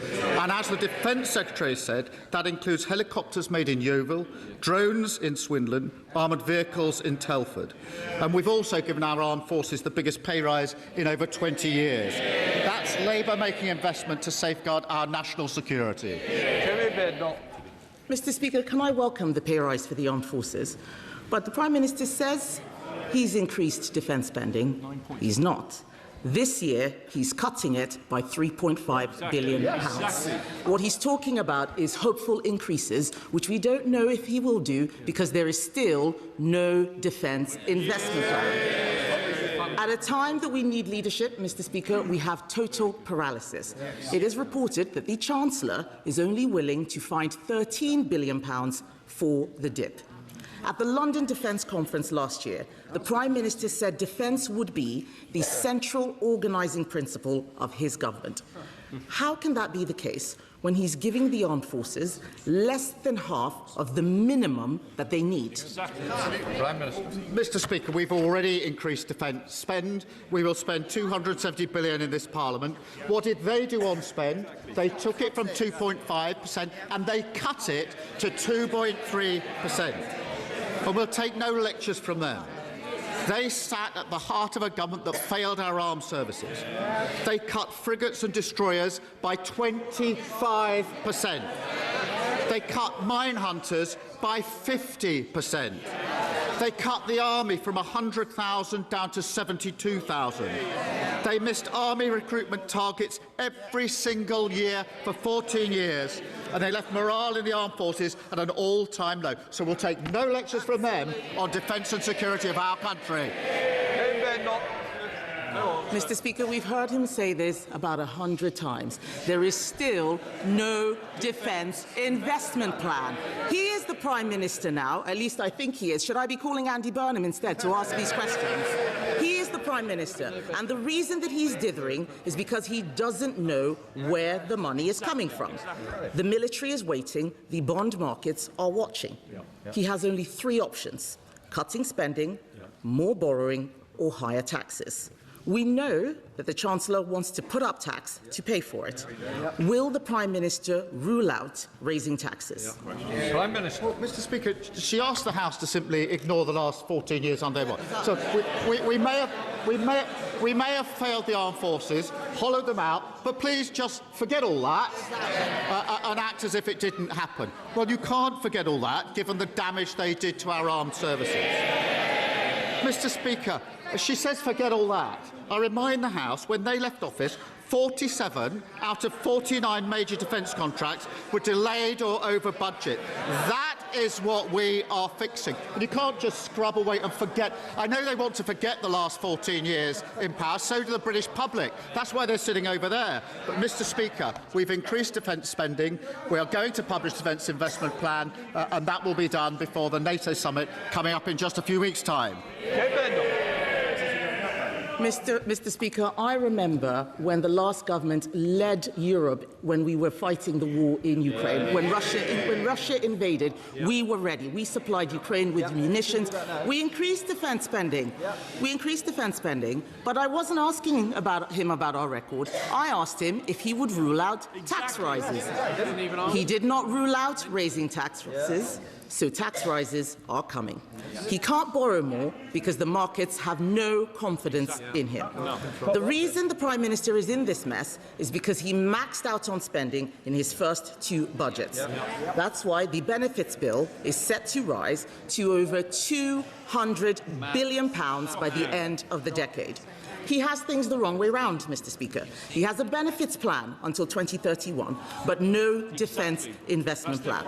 Why not just cut welfare? Mr. Speaker, she talks of leading the way on Ukraine, and I did pay tribute and do to what the last government did on Ukraine, and we stood with them. We continue to lead the way because it's the United Kingdom and France that are leading the coalition of the willing that have got the military plans together for security guarantees in Ukraine. Equally in Iran, Mr. Speaker, it is the UK government and the French government that have put together the coalition for the reassurance military plans as soon as the Strait of Hormuz is open. That is what we're doing to lead. But, Mr. Speaker, we are not going to take lectures on defence from the party opposite after what they did to the armed forces, and nor are we going to take lectures on the economy, which they crashed and we've had to pick up. Can be better or not? Come on. Mr. Speaker, at a time of increased global instability and tension, war in Europe and the Middle East, he is paralysed, giving the armed forces less than half of the minimum that they need. Tony Blair says cut welfare for defence. Lord Robertson, former NATO Secretary-General, he's one of them, says cut welfare for defence. We all know why he won't cut welfare. It's because he is too weak. Too weak to make a decision, too weak to face down his backbenchers and cut benefits, too weak to stand up for our national security. As the sun sets on his premiership, he is scrabbling around for a legacy. But isn't it the case, Mr. Speaker, that the real legacy will be a bloated welfare state and a weaker armed forces? Mr. Speaker, when they were in office, they didn't reform welfare or invest in our armed services. So the very choice she puts up, they did. Defence spending went down, welfare spending went up £88 billion overall on their watch, £33 billion under the shadow chancellor. So, Mr. Speaker, they did neither welfare reform nor did they spend our armed forces. And every week she reminds us why the British public sent them packing, because she ignores what we're turning the country around. Growth is up. She doesn't want to talk about that. Interest rates are down. She doesn't want to talk about that. Immigration is down after she cheerleaded for it to go up, and the NHS waiting lists have coming down to the fastest rate for 17 years. I'm going to keep fighting for the people who elected a Labour government and sent us here 2 years ago. People who want to live in a safer world. Parents who want to have a better future for their children, and young people growing up in poverty who deserve a better future. We're investing in this great nation, standing up against those that divide us, a stronger, fairer Britain. Well, I'm pretty sure that Keir Starmer ends every single one of his 6 answers to Kemi Badenoch at PMQs with those words. I'm pretty sure that is the outline every single time. Look, PMQs is continuing. We understand that Richard Tice, among others, got questions. We've got someone listening in. As soon as we get to that, we will bring that to you live. But as always, we are taught the home of common sense. I'm Julia Hartley-Brewer. If you're just tuning in, no, you're not watching, BBC Two, taking in all the PMQs. Joining me in the studio still is Benedict Spence and also Peter Cardwell as well, discussing this now. As I said, we often get it wrong. We predict there's no way that the issue of what happened in Belfast overnight and this brutal attempted murder would not be coming up in conversation. But, of course, with the case being sub judice now, with the charge being brought, appearance in court, that does limit it. Kemi Badenoch, Prime Minister made initial statements. Kemi Badenoch made initial statements just on this, although moved on to the defence issue. But coming to you first, Benedict, Kemi Badenoch said, people have a right to be angry in relation to that attempted beheading. I'm angry, but no one has a right to burn families out of their homes. Yes. But this is the issue, isn't it? Once again, we talk about the reaction to a horrific crime rather than the causes. We look at the outcome of that horrific crime rather than the causes of that horrific crime. Yes, and actually I think that the causes of this horrific crime has partly, informed why it is that Kemi Badenoch, having made the statement, then went off at a tangent to talk about something that is almost completely different, but not entirely. Yeah. Because, of course, she can't sit there and say, it's all your fault, Keir Starmer, because, of course, we know that this particular Hadi Alodid entered the UK around 2023, when, of course, who was in government? Oh, well, don't ask too many questions about that. Yeah. So, obviously, she can't necessarily... Now, by the way, 2 Home Secretary and a Home Office, the Immigration Minister, both Conservatives who are now in reform. Yeah, it's absolutely true, but that's nonetheless what will be thrown straight back at her. So it's a bit of a tricky one, really, for her to be on. And so you can see, therefore, she's pivoted to trying to talk about defence, because that is about security, broadly, similar sort of thing. And these are not wrong, the things that she's saying, the questions that she's putting to the Prime Minister, but, very much a carefully, let's not try and trap myself in an awkward situation here. Let's say the thing that has to be said, which is I condemn it, but let's not get too deep into the details of how it's happened. Pretty deft of her to do so. Peter Cardwell, what did you make of that decision? Well, the Brexit deal is also part of it too, in terms of the free movement of people between Dublin and Belfast, which was a factor here as well. But I know you're Northern Irish and know Don's had more about this than me, but at the end of the day, this was free movement that guaranteed by the Good Friday Agreement. The Brexit deal had to basically continue to allow it to happen. The freedom of people had been there since the 1920s in the common travel area. But yes, you're right. The point, I suppose, is that this immigration loophole that some have been talking about, this backdoor immigration, is something that actually the Justice Minister in Northern Ireland, Naomi Long, and the Deputy First Minister, Emma Little-Pengelly, in recent weeks have been talking to the Home Office about, have been saying, we don't know who's coming in. You talk about the small boats and the Channel and Dover and all the rest of it. Actually, there's a very big border into Northern Ireland where some of this stuff is happening too. And this is a factor in all of what has happened in the last couple of days. And it would appear that anyone could just, if you can get to Dublin, you get on the bus, go to Belfast, claim asylum, and then, I mean, February 2023, by September 2023, given a visa 5 years to stay. Yeah, and that is a factor and in a home and an income. And I'm sure that will come up in the... I wonder what is incentivising people to make it across that border, well, Peter. Exactly. It's an absolute mystery to all of us. Well, indeed, and I'm sure that will come up in the urgent question that Claire Hanna, she's the leader of the SDLP, will say. But just on Benedict's point, and your point as well in terms of these protests, we've got to remember that, yes, there were pockets of violence and there were things that happened that absolutely shouldn't have, but there are a lot of peaceful people, thousands of people. I spoke to someone last night, her 70-year-old mother, for the first time ever, not during the Troubles, not during anything that happened there, she never took part in anything there, but for the first time ever she was saying enough is enough in terms of what is happening, and their 70-year-old mother went out in the protest last night. And again, people forget, you don't get so much coverage of peaceful protests. I remember being on, peaceful protest lockdown march, and we had a huge number of people across central London barely even mentioned on the news. If there'd been any trouble, it would have led the news for 3 days. You know how these things work. Kemi Badenoch did decide to talk about, we mentioned both Prime Minister and her mentioning the World Cup, of course, launching tomorrow. Our first match isn't until next week, either England or Scotland, depending when you're watching. But she did talk about defence. So all 6 questions were about defence, and basically this defence investment plan. It was fascinating defence for the Prime Minister, I thought, Benedict, when she said we've wasted 2 years waiting for this full defence investment plan. Will it be published this week? And Prime Minister's, there are 2 things he always says. We've increased spending on defence from 2.3% to 2.6%. In fact, they haven't already. It's supposed to happen by 2027. Kemi Badenoch rightly pointed out. This is not a party political matter. It's a matter of fact that actually defence spending has gone down this year by 3.5 billion. They've had to make cost savings. But his defence was, the strategic defence review was only a year ago. His defence is, we haven't waited 2 years.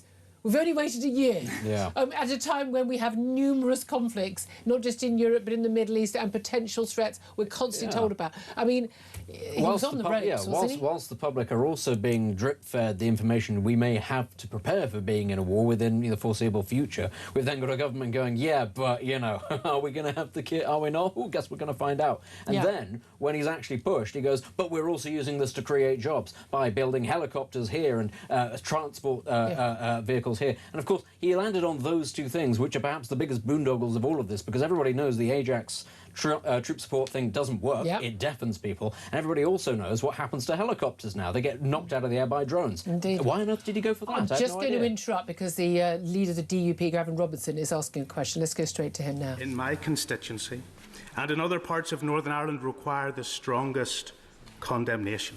It is impossible to share concerns about damage to our British values and then act in a way that tarnishes the very thing we should want to protect.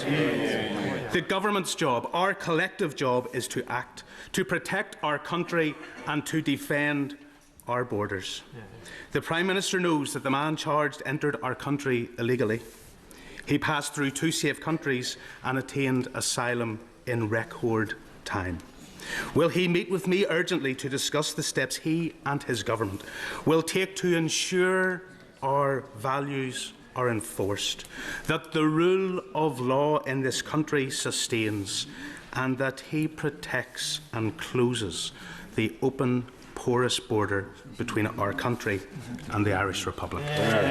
Prime Minister. Can I thank the Right Honourable Member, and can I particularly thank him and all leaders in Northern Ireland who have urged calm, particularly before what happened last night. I think in standing together with that common message was very powerful, and I thank him and others for what they did in that regard. I'm very happy to meet him and other MPs from Northern Ireland as he requests, and I think we've now identified a slot after Prime Minister's questions when we can do that. It is obviously important that we do at the first opportunity. We are all sickened by this attack. But the scenes of violence and disorder have no justification, and we need to be really clear about that. Of course, there are questions that need to be answered, but destroying communities, destroying homes and driving people out of their homes is not and will never be the right way to respond to an attack like this. And I look forward to working with him and others to ensure that we get the calm response and give the police the space that they need to deliver justice. Right, let's just come back out from Prime Minister's questions there. That question from the DUP leader, the MP Gavin Robinson. Coming to you, Peter Cobwell. Interesting what his final line was about, needing to close that open, porous border between Northern Ireland and the Irish Republic. Now, again, key part of the Good Friday Agreement there, and had to be one of the reasons why Northern Ireland is in this very strange no man's land over Brexit is because of the need to not have a border where your passport is checked when people going across that border. But nevertheless, that porous open border was used by, we know, a migrant who has now been charged with attempted murder over that brutal beheading attempt on Monday night. That they cross that border. And the point is that people who have British or Irish passports shouldn't have any friction whatsoever. There shouldn't be any checks in terms of them getting across the border, because that's been the case since the 1920s. But there should be some way, as Gavin Robinson says, for others who don't have British or Irish passports to actually be checked. And I don't know how that works. It doesn't seem to me to be remotely complicated or unreasonable. There was an idea where you can't have those men with their guns back on the border. Yeah, we don't want that. But no one wants that. It seems to me, I mean, again, I don't... Look, as someone who travels quite frequently, as you know, I don't even object to things like, the European Union imposing those visa checks, wanting to know who we are. Good. I'm glad you want to know who I am. But could you provide enough customs officers and machines so there's not a long wait? I mean, this is a logistical issue and do you care about us as tourists? But I find it utterly bizarre that when I, as a law-abiding citizen with a British passport, when I travel to the last couple of journeys I've done to Spain and to Portugal, I'm standing in a queue for an hour to give my passport and get my fingerprints done.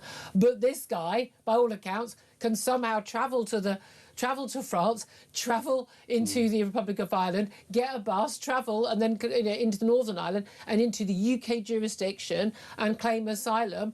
Why are you checking me and you're not checking him? And if he travelled to London, it would have been a different story. Yeah, I think ultimately this is probably going to upset quite a lot of Irish people in the Republic, but ultimately, again, a lot of this has to be based on trust. And if we can't trust a neighbour with whom we have a very specific agreement to enforce a certain part of the agreement, and that is to keep a better check on people, it doesn't matter if they turn around and say, well, that provision's not necessarily there for us to do, we're not allowed to. It has to be there, because ultimately, this is why, increasingly, Britain has always had an interest in Ireland, because it poses a security threat. Its very existence, if it decides to do things unilaterally, whilst there is still British territory on the island of Ireland. I've got no time for certainly the people. I'm from half Southern Irish stock. I've got every time for anyone from Ireland. Not the governments in recent years. What they tried to do to try and stop us from enacting the democratic vote, just because they put up with the EU telling them how to vote in referendums, doesn't mean we have to. I think what the political class of Southern Ireland did, unforgivable, and forever unforgivable until that entire political class are gone from that country, and they're going to be there a very long time. So, I mean, I have no bag for them. But Peter, I mean, is that the issue? I mean, look, this guy, when he's been charged with this as a suspect in this case, he could have got to the UK any other way. In lots of different ways. Because the point is, you can come in the back of a lorry, you can come on some sort of visa, get some false ID. You could, by the way, 500,000 people who've arrived from North Africa in Spain are about to be given full access to the EU and Spanish nationality, at which point they'll be able to travel to us. Let's go to the House of Commons now. Richard Tice, Deputy Leader of Reform's got a question. This Prime Minister is in denial of the rising despair across the country over his failure to stop the boats and related criminality, his failure to recognise two-tier policing, his failures over Mandelson, his failures over the scourge of anti-Semitism. He's lost the confidence of the country, his own trade union members and his own very quiet backbenchers, Mr. Speaker. When will he do the right thing, and when will this Prime Minister resign? Prime Minister. Well, Mr. Speaker, last week we had the terrible case of Henry Novak, which they sought to exploit. Now we have a Now we have a very difficult situation in Northern Ireland where families and communities are extremely frightened. What do? They try to whip up fear and division because that's all they've got. And he talks about stopping the boats. Mr. Speaker, when we passed legislation to help stop the boats, what did? They voted against it. And to take those measures, you need money. And he is still not properly addressed why his companies didn't just aggressively avoid tax, but failed to pay the tax that they legally owed. His investment company then gave huge donations to reform. If he paid his tax with more money to deal with these issues. Ivan Sampson. Well, that's a little exchange there. Peter Cardwell, I mean, it's fascinating. Everyone's accusing everyone of playing politics. I mean, so was the Prime Minister there, quite clearly. Richard Tice's very angry there. You know, about the Prime Minister's lost confidence of the country and the people, and his own backbenchers do the right thing now and resign. Now, he would have known that the Prime Minister was going to come back over the issues, over, you know, claims that Nigel Farage, I think completely false claims, had somehow tried to incite some protests issue over the Novak case, trying to whip up fear and division, he says now. Do you think this is justified? And whipping up fear as well. Richard Tice shouting back rubbish at points. I know Sarah Puchin, the Reform Party MP this morning, talking about a Liberal Democrat accosting her about that particular issue. Why is Reform Party responsible for people in masks dumped on the street of Belfast? Also, the politicisation of the Henry Novak thing. Yeah. Well, who did that? I mean, the family came to Downing Street and they have every right to do that. But then they walked out at the front of Downing Street. Maybe they wanted to do that, but I think... Kemi Baignock came in this studio having met them privately. Yes, exactly. Very different, I think. And I rang Downing Street Press Office last Thursday and said, can you tell me about the meeting? When's it going to happen, etc.? They said it's a private meeting. Well, it wasn't that private. No, indeed. And again, also, you know, go to them rather than expecting them to come to you and having cameras of the well.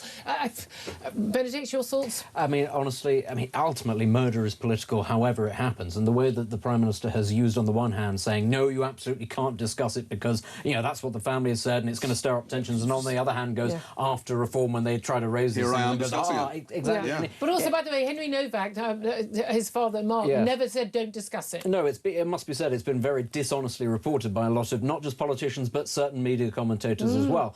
But, yeah, this is all part of the attempt to sort of stifle the discussion about it. You can't... What you're allowed to feel, what you're allowed to say, what you're allowed to do. We all have access to social media now. Even if every media company turned around and said, well, we're not going to talk about it because it might stoke division, it's still going to happen. People are still going to find out about it. Absolutely. Again, people talking about it, people reacting to it is not the problem. The problem is the brutality itself. Once again. Big thanks to Peter Cardwell. Back on air tonight. 7 o'clock. 7 o'clock. Tune in. Peter Cardwell tonight. Benedict Spence, we're back on air in a couple of seconds with me, and we're taking your calls as well. Give us a call, 0344 499 1000, number to get in touch. This is Talk.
Across the UK, on DAB+, on YouTube, on your mobile, and on your side. This is Talk. Good afternoon, welcome back to the show. 12:34 is the time. Let's go straight to a call. Alan's on the line in Aberdeen. Alan, what do you want to say about this horrific attack and indeed, of course, the protests last night and indeed the political reaction? Hi, Julie. My thoughts are with the victim and his family and the people that stepped in. Yeah. Hats off. That's bravery. This is another attack. How many Manchester arenas, how many grooming gang victims, how many rapes, how many 7-7s, Lee Rigby's, Sir David Amos, now Belfast?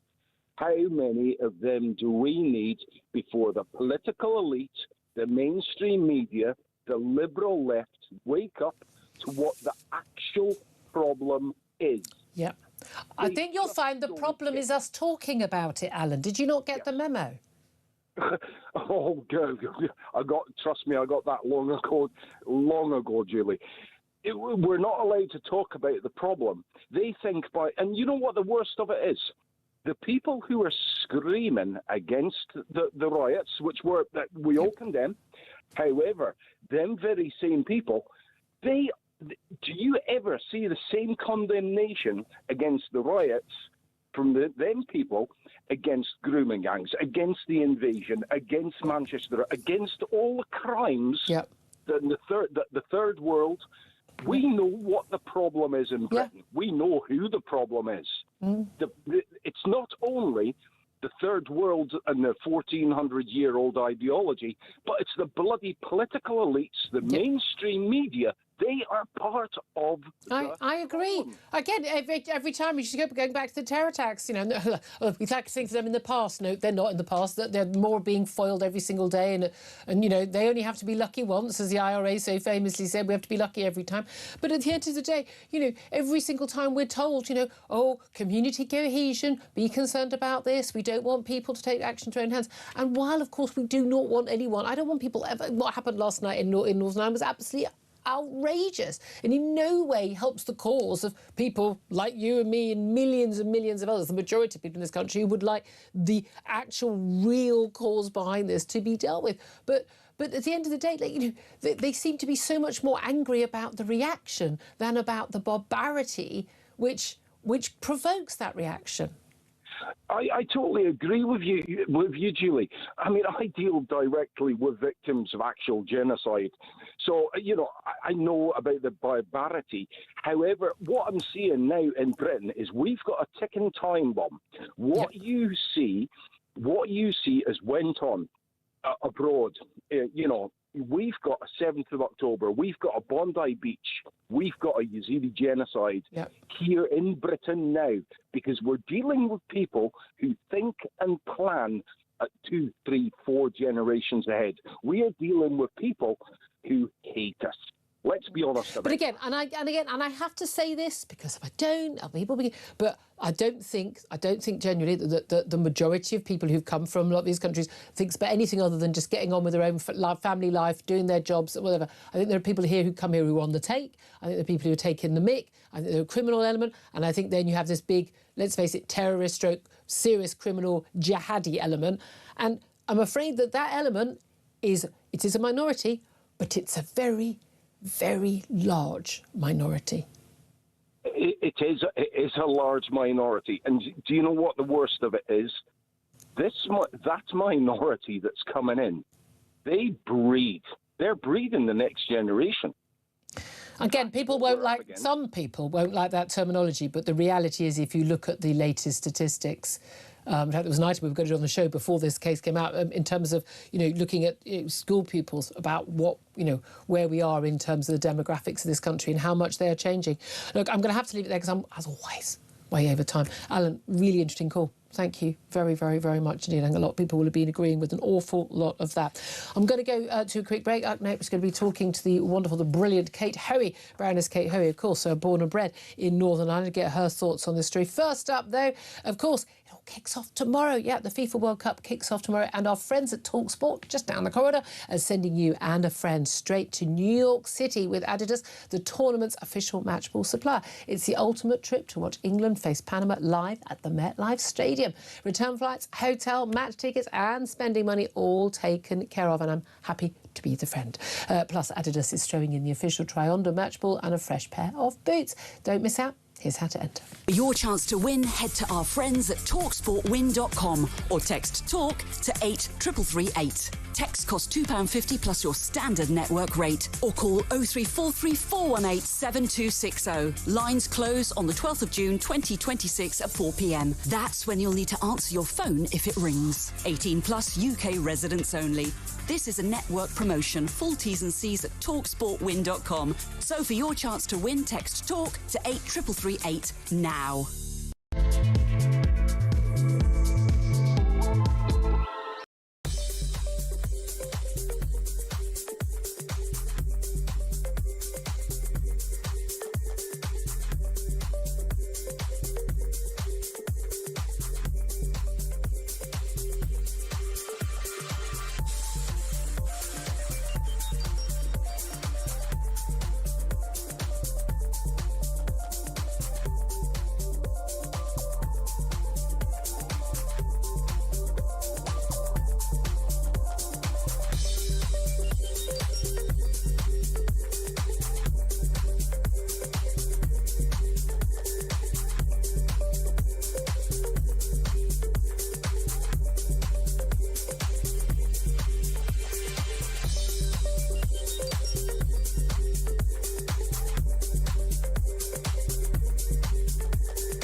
Across the UK, on DAB+, on YouTube, on your mobile, and on your side.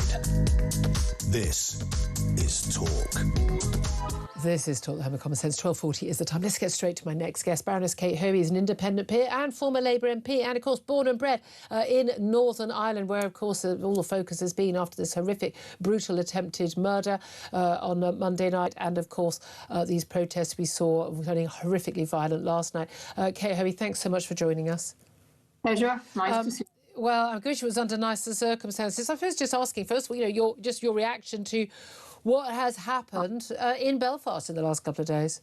Well, I travelled back through Belfast Airport yesterday, coming back to London, and it was just, there was almost an atmosphere of just shock and horror at what had happened the night before, and anger, But most people are angry, but don't actually come out on the streets. Yeah. And then we saw, I feel it was almost inevitable. But what is sad is that the people who are taking part in it, many of them just, have no understanding of just how the message this sends across the whole UK, never mind in Northern Ireland, and the damage it does, and the way it is completely then takes over from the real message, the message that needs to get out there, that this is just not acceptable, and the whole question of open borders and all of that.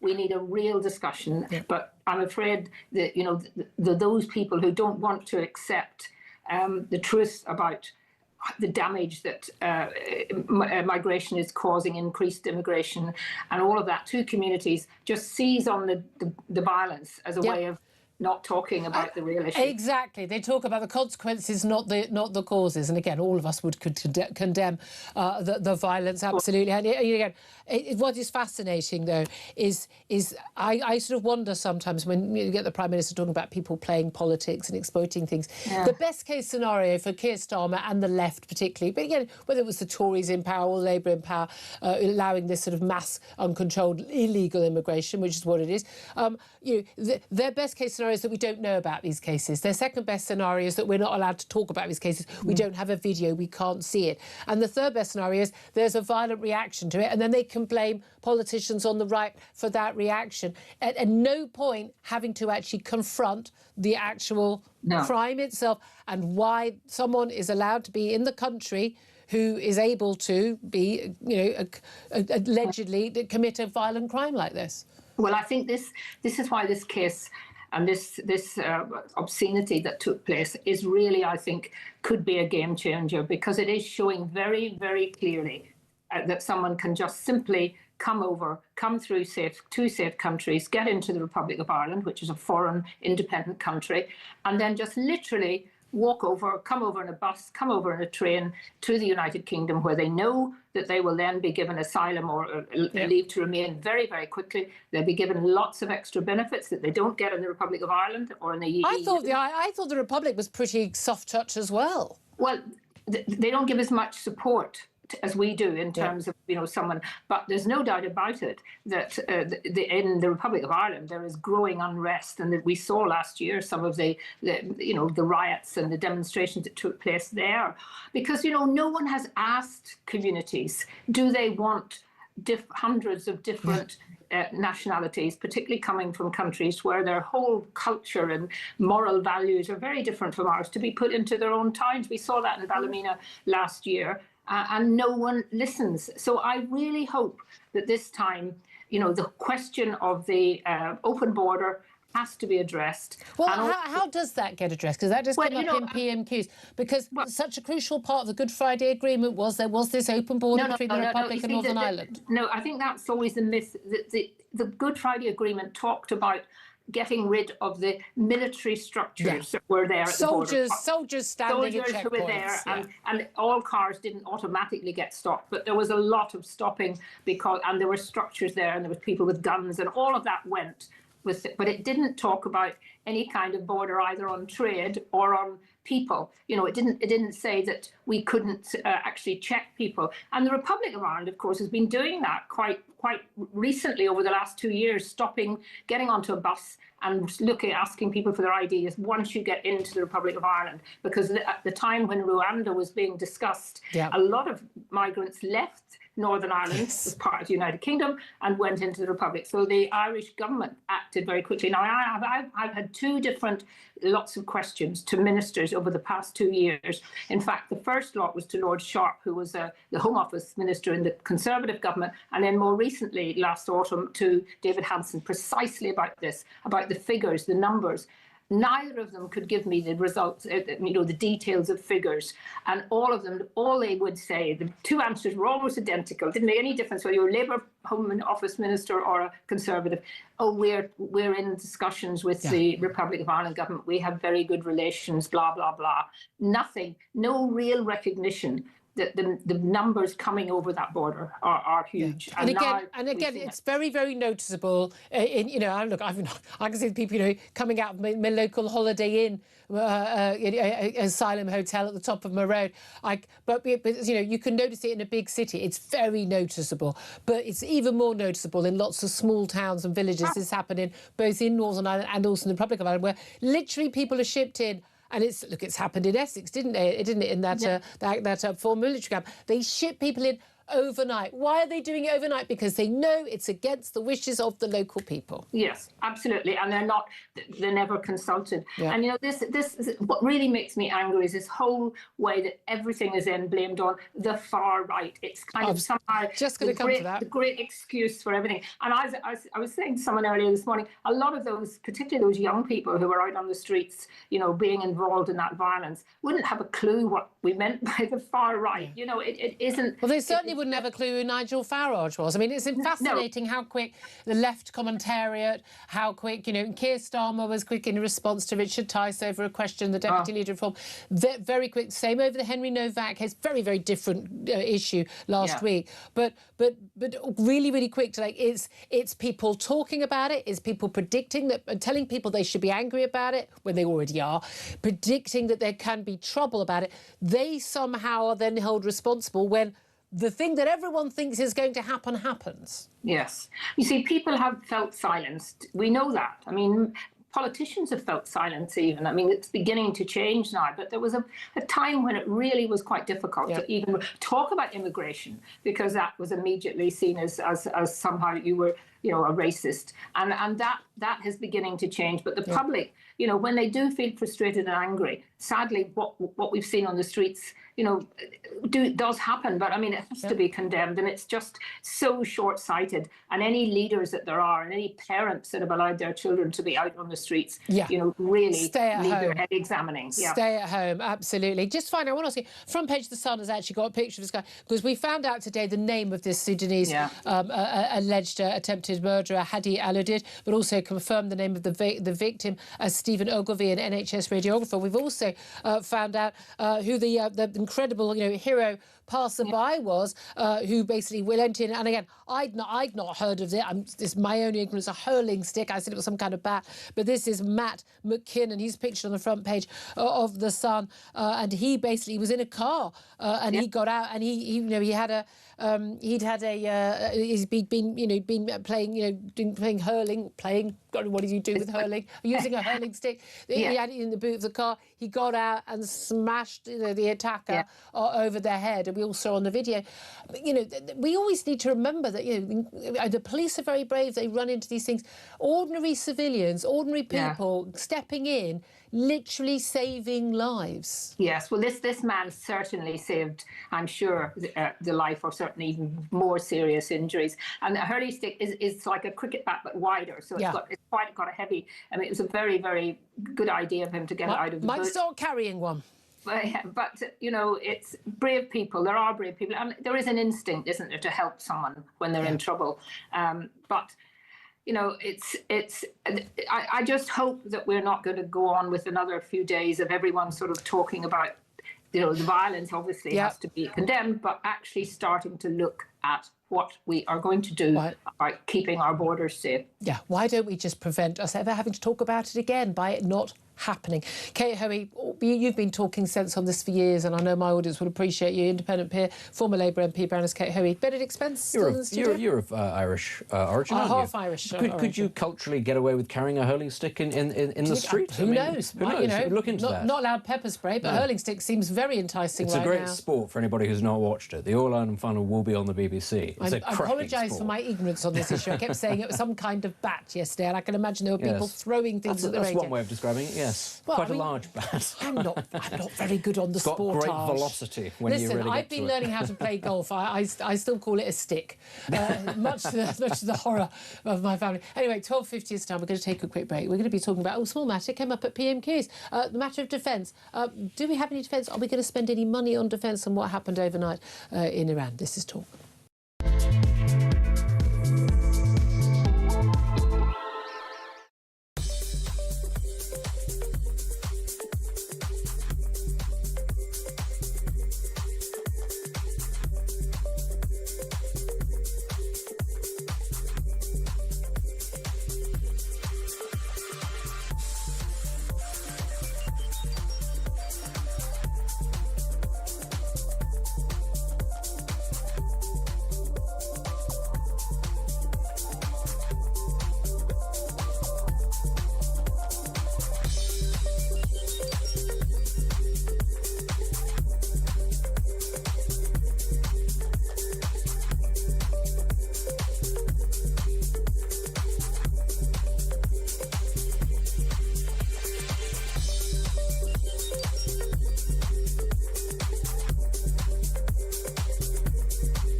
Across the UK, on DAB+, on YouTube, on your mobile, and on your side. This is Talk.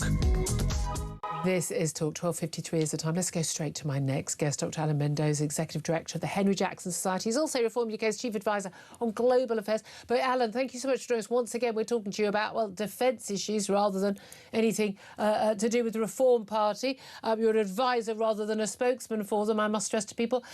Defence came up in PMQs, questions from Kemi Badenoch, the Tory leader, in terms of this strategic defence, strategic investment plan. Prime Minister saying it's going to happen in the next few weeks, but we've already waited a year for it. But we are in desperate need of that plan, are we not? Simply because we currently quite clearly do not have the defence we need. Well, yes, we don't have the defence we need. That's obvious. We've discovered all sorts of disasters in recent weeks. We know all about the destroyers, problems with our destroyers. Our attack submarines have all been laid up. We've had a House of Commons committee telling us that our allies have noted how, lamentable our defence is. There's been a military readiness poll, not a poll, a sort of, kind of ranking done by NATO. Britain ranks 31 out of 32. Only Iceland ranks behind us. And Iceland has no army. So, oh my God, that is quite an interesting one. That's quite an extraordinary one. It was reported in the Times this morning. Absolutely extraordinary that we are in this situation as a country, and the reason we are in it is because we have no investment in defence that's been put out onto the table. So everyone's desperate for this plan. The government keeps on dragging its heels, and the reason, Julia, it's dragging its heels is it can't work out how much money it needs to spend and where the money's going to come from. I mean, it was interesting. The Prime Minister kept saying, we've put up, and I have to do the accent, the voice. We've gone up from 2.3% to 2.6% of GDP. Well, I mean, it's a load of rubbish because it hasn't actually happened yet, and there's been, as Kemi Badenoch pointed out, a £3.5 billion cut this year. But we spend, I mean, look, almost double servicing our debt, not paying off our debt, paying interest on our debt than we spend on actual defence, which is around the 60 billion mark.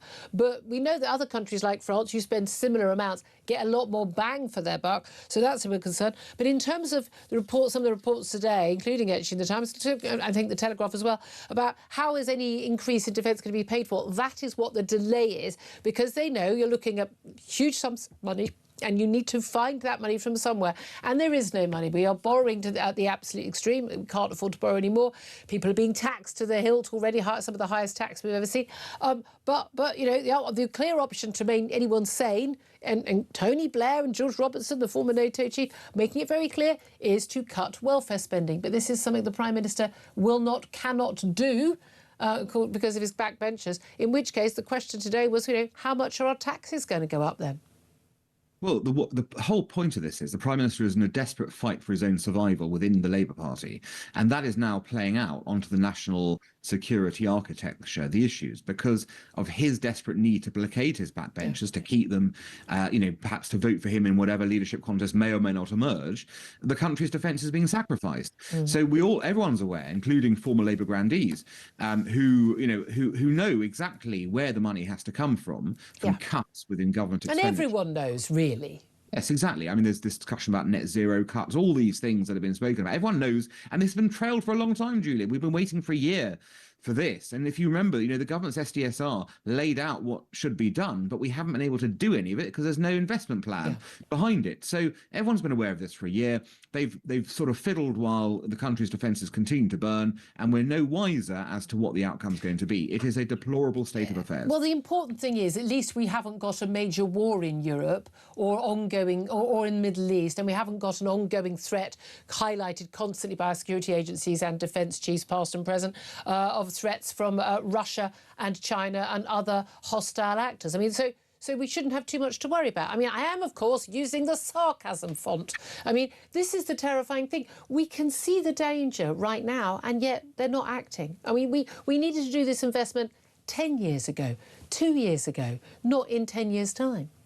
Of course. And in fact, I was about to say you've forgotten that the lion was clearly lying down with the lamb right now. I mean, that's the whole purpose. But no, we're in an era of, increasing threats, increasing danger to the UK. We have hot wars that are going on at the present. We know that the threat architecture and sort of assessment is going to get worse over the next 10 years rather than better, and we are not equipped right now to defend the nation. We urgently must have the investment because we need that for the country's security. The government is failing in its first task. Which is indeed. And we certainly don't protect our borders, but we absolutely need to protect ourselves from hostile nation states. Dr. Alan Mendoza, really good to get your thoughts on all of that. And of course, Benedict Spencer, don't even have time to sort of get on to what's going on around. I did find it fascinating, by the way, that Donald Trump, who had urged Netanyahu, the Israeli Prime Minister, not to react to missile attacks from Iran onto Israeli territory when there was an Apache helicopter downed in the Strait of Hormuz by Iran. Immediate retaliation. It's almost like there are different rules for different countries. Yeah, odd that. And also, I think, frankly, it tells you just how close we are actually to getting a deal. Trump sort of sat there going, don't worry, we could get a deal done. And you got Rubio saying it could be done in a matter of days, just as long as you stop shooting at each other, and then, working really well. There is no deal that is supposed to be done. Just some more breaking news we've had from the Security Minister, Dan Jarvis, speaking in the House of Commons, an urgent question going on there about events in Belfast. 3 arrests have been made following disorder in Northern Ireland last night. He said that more will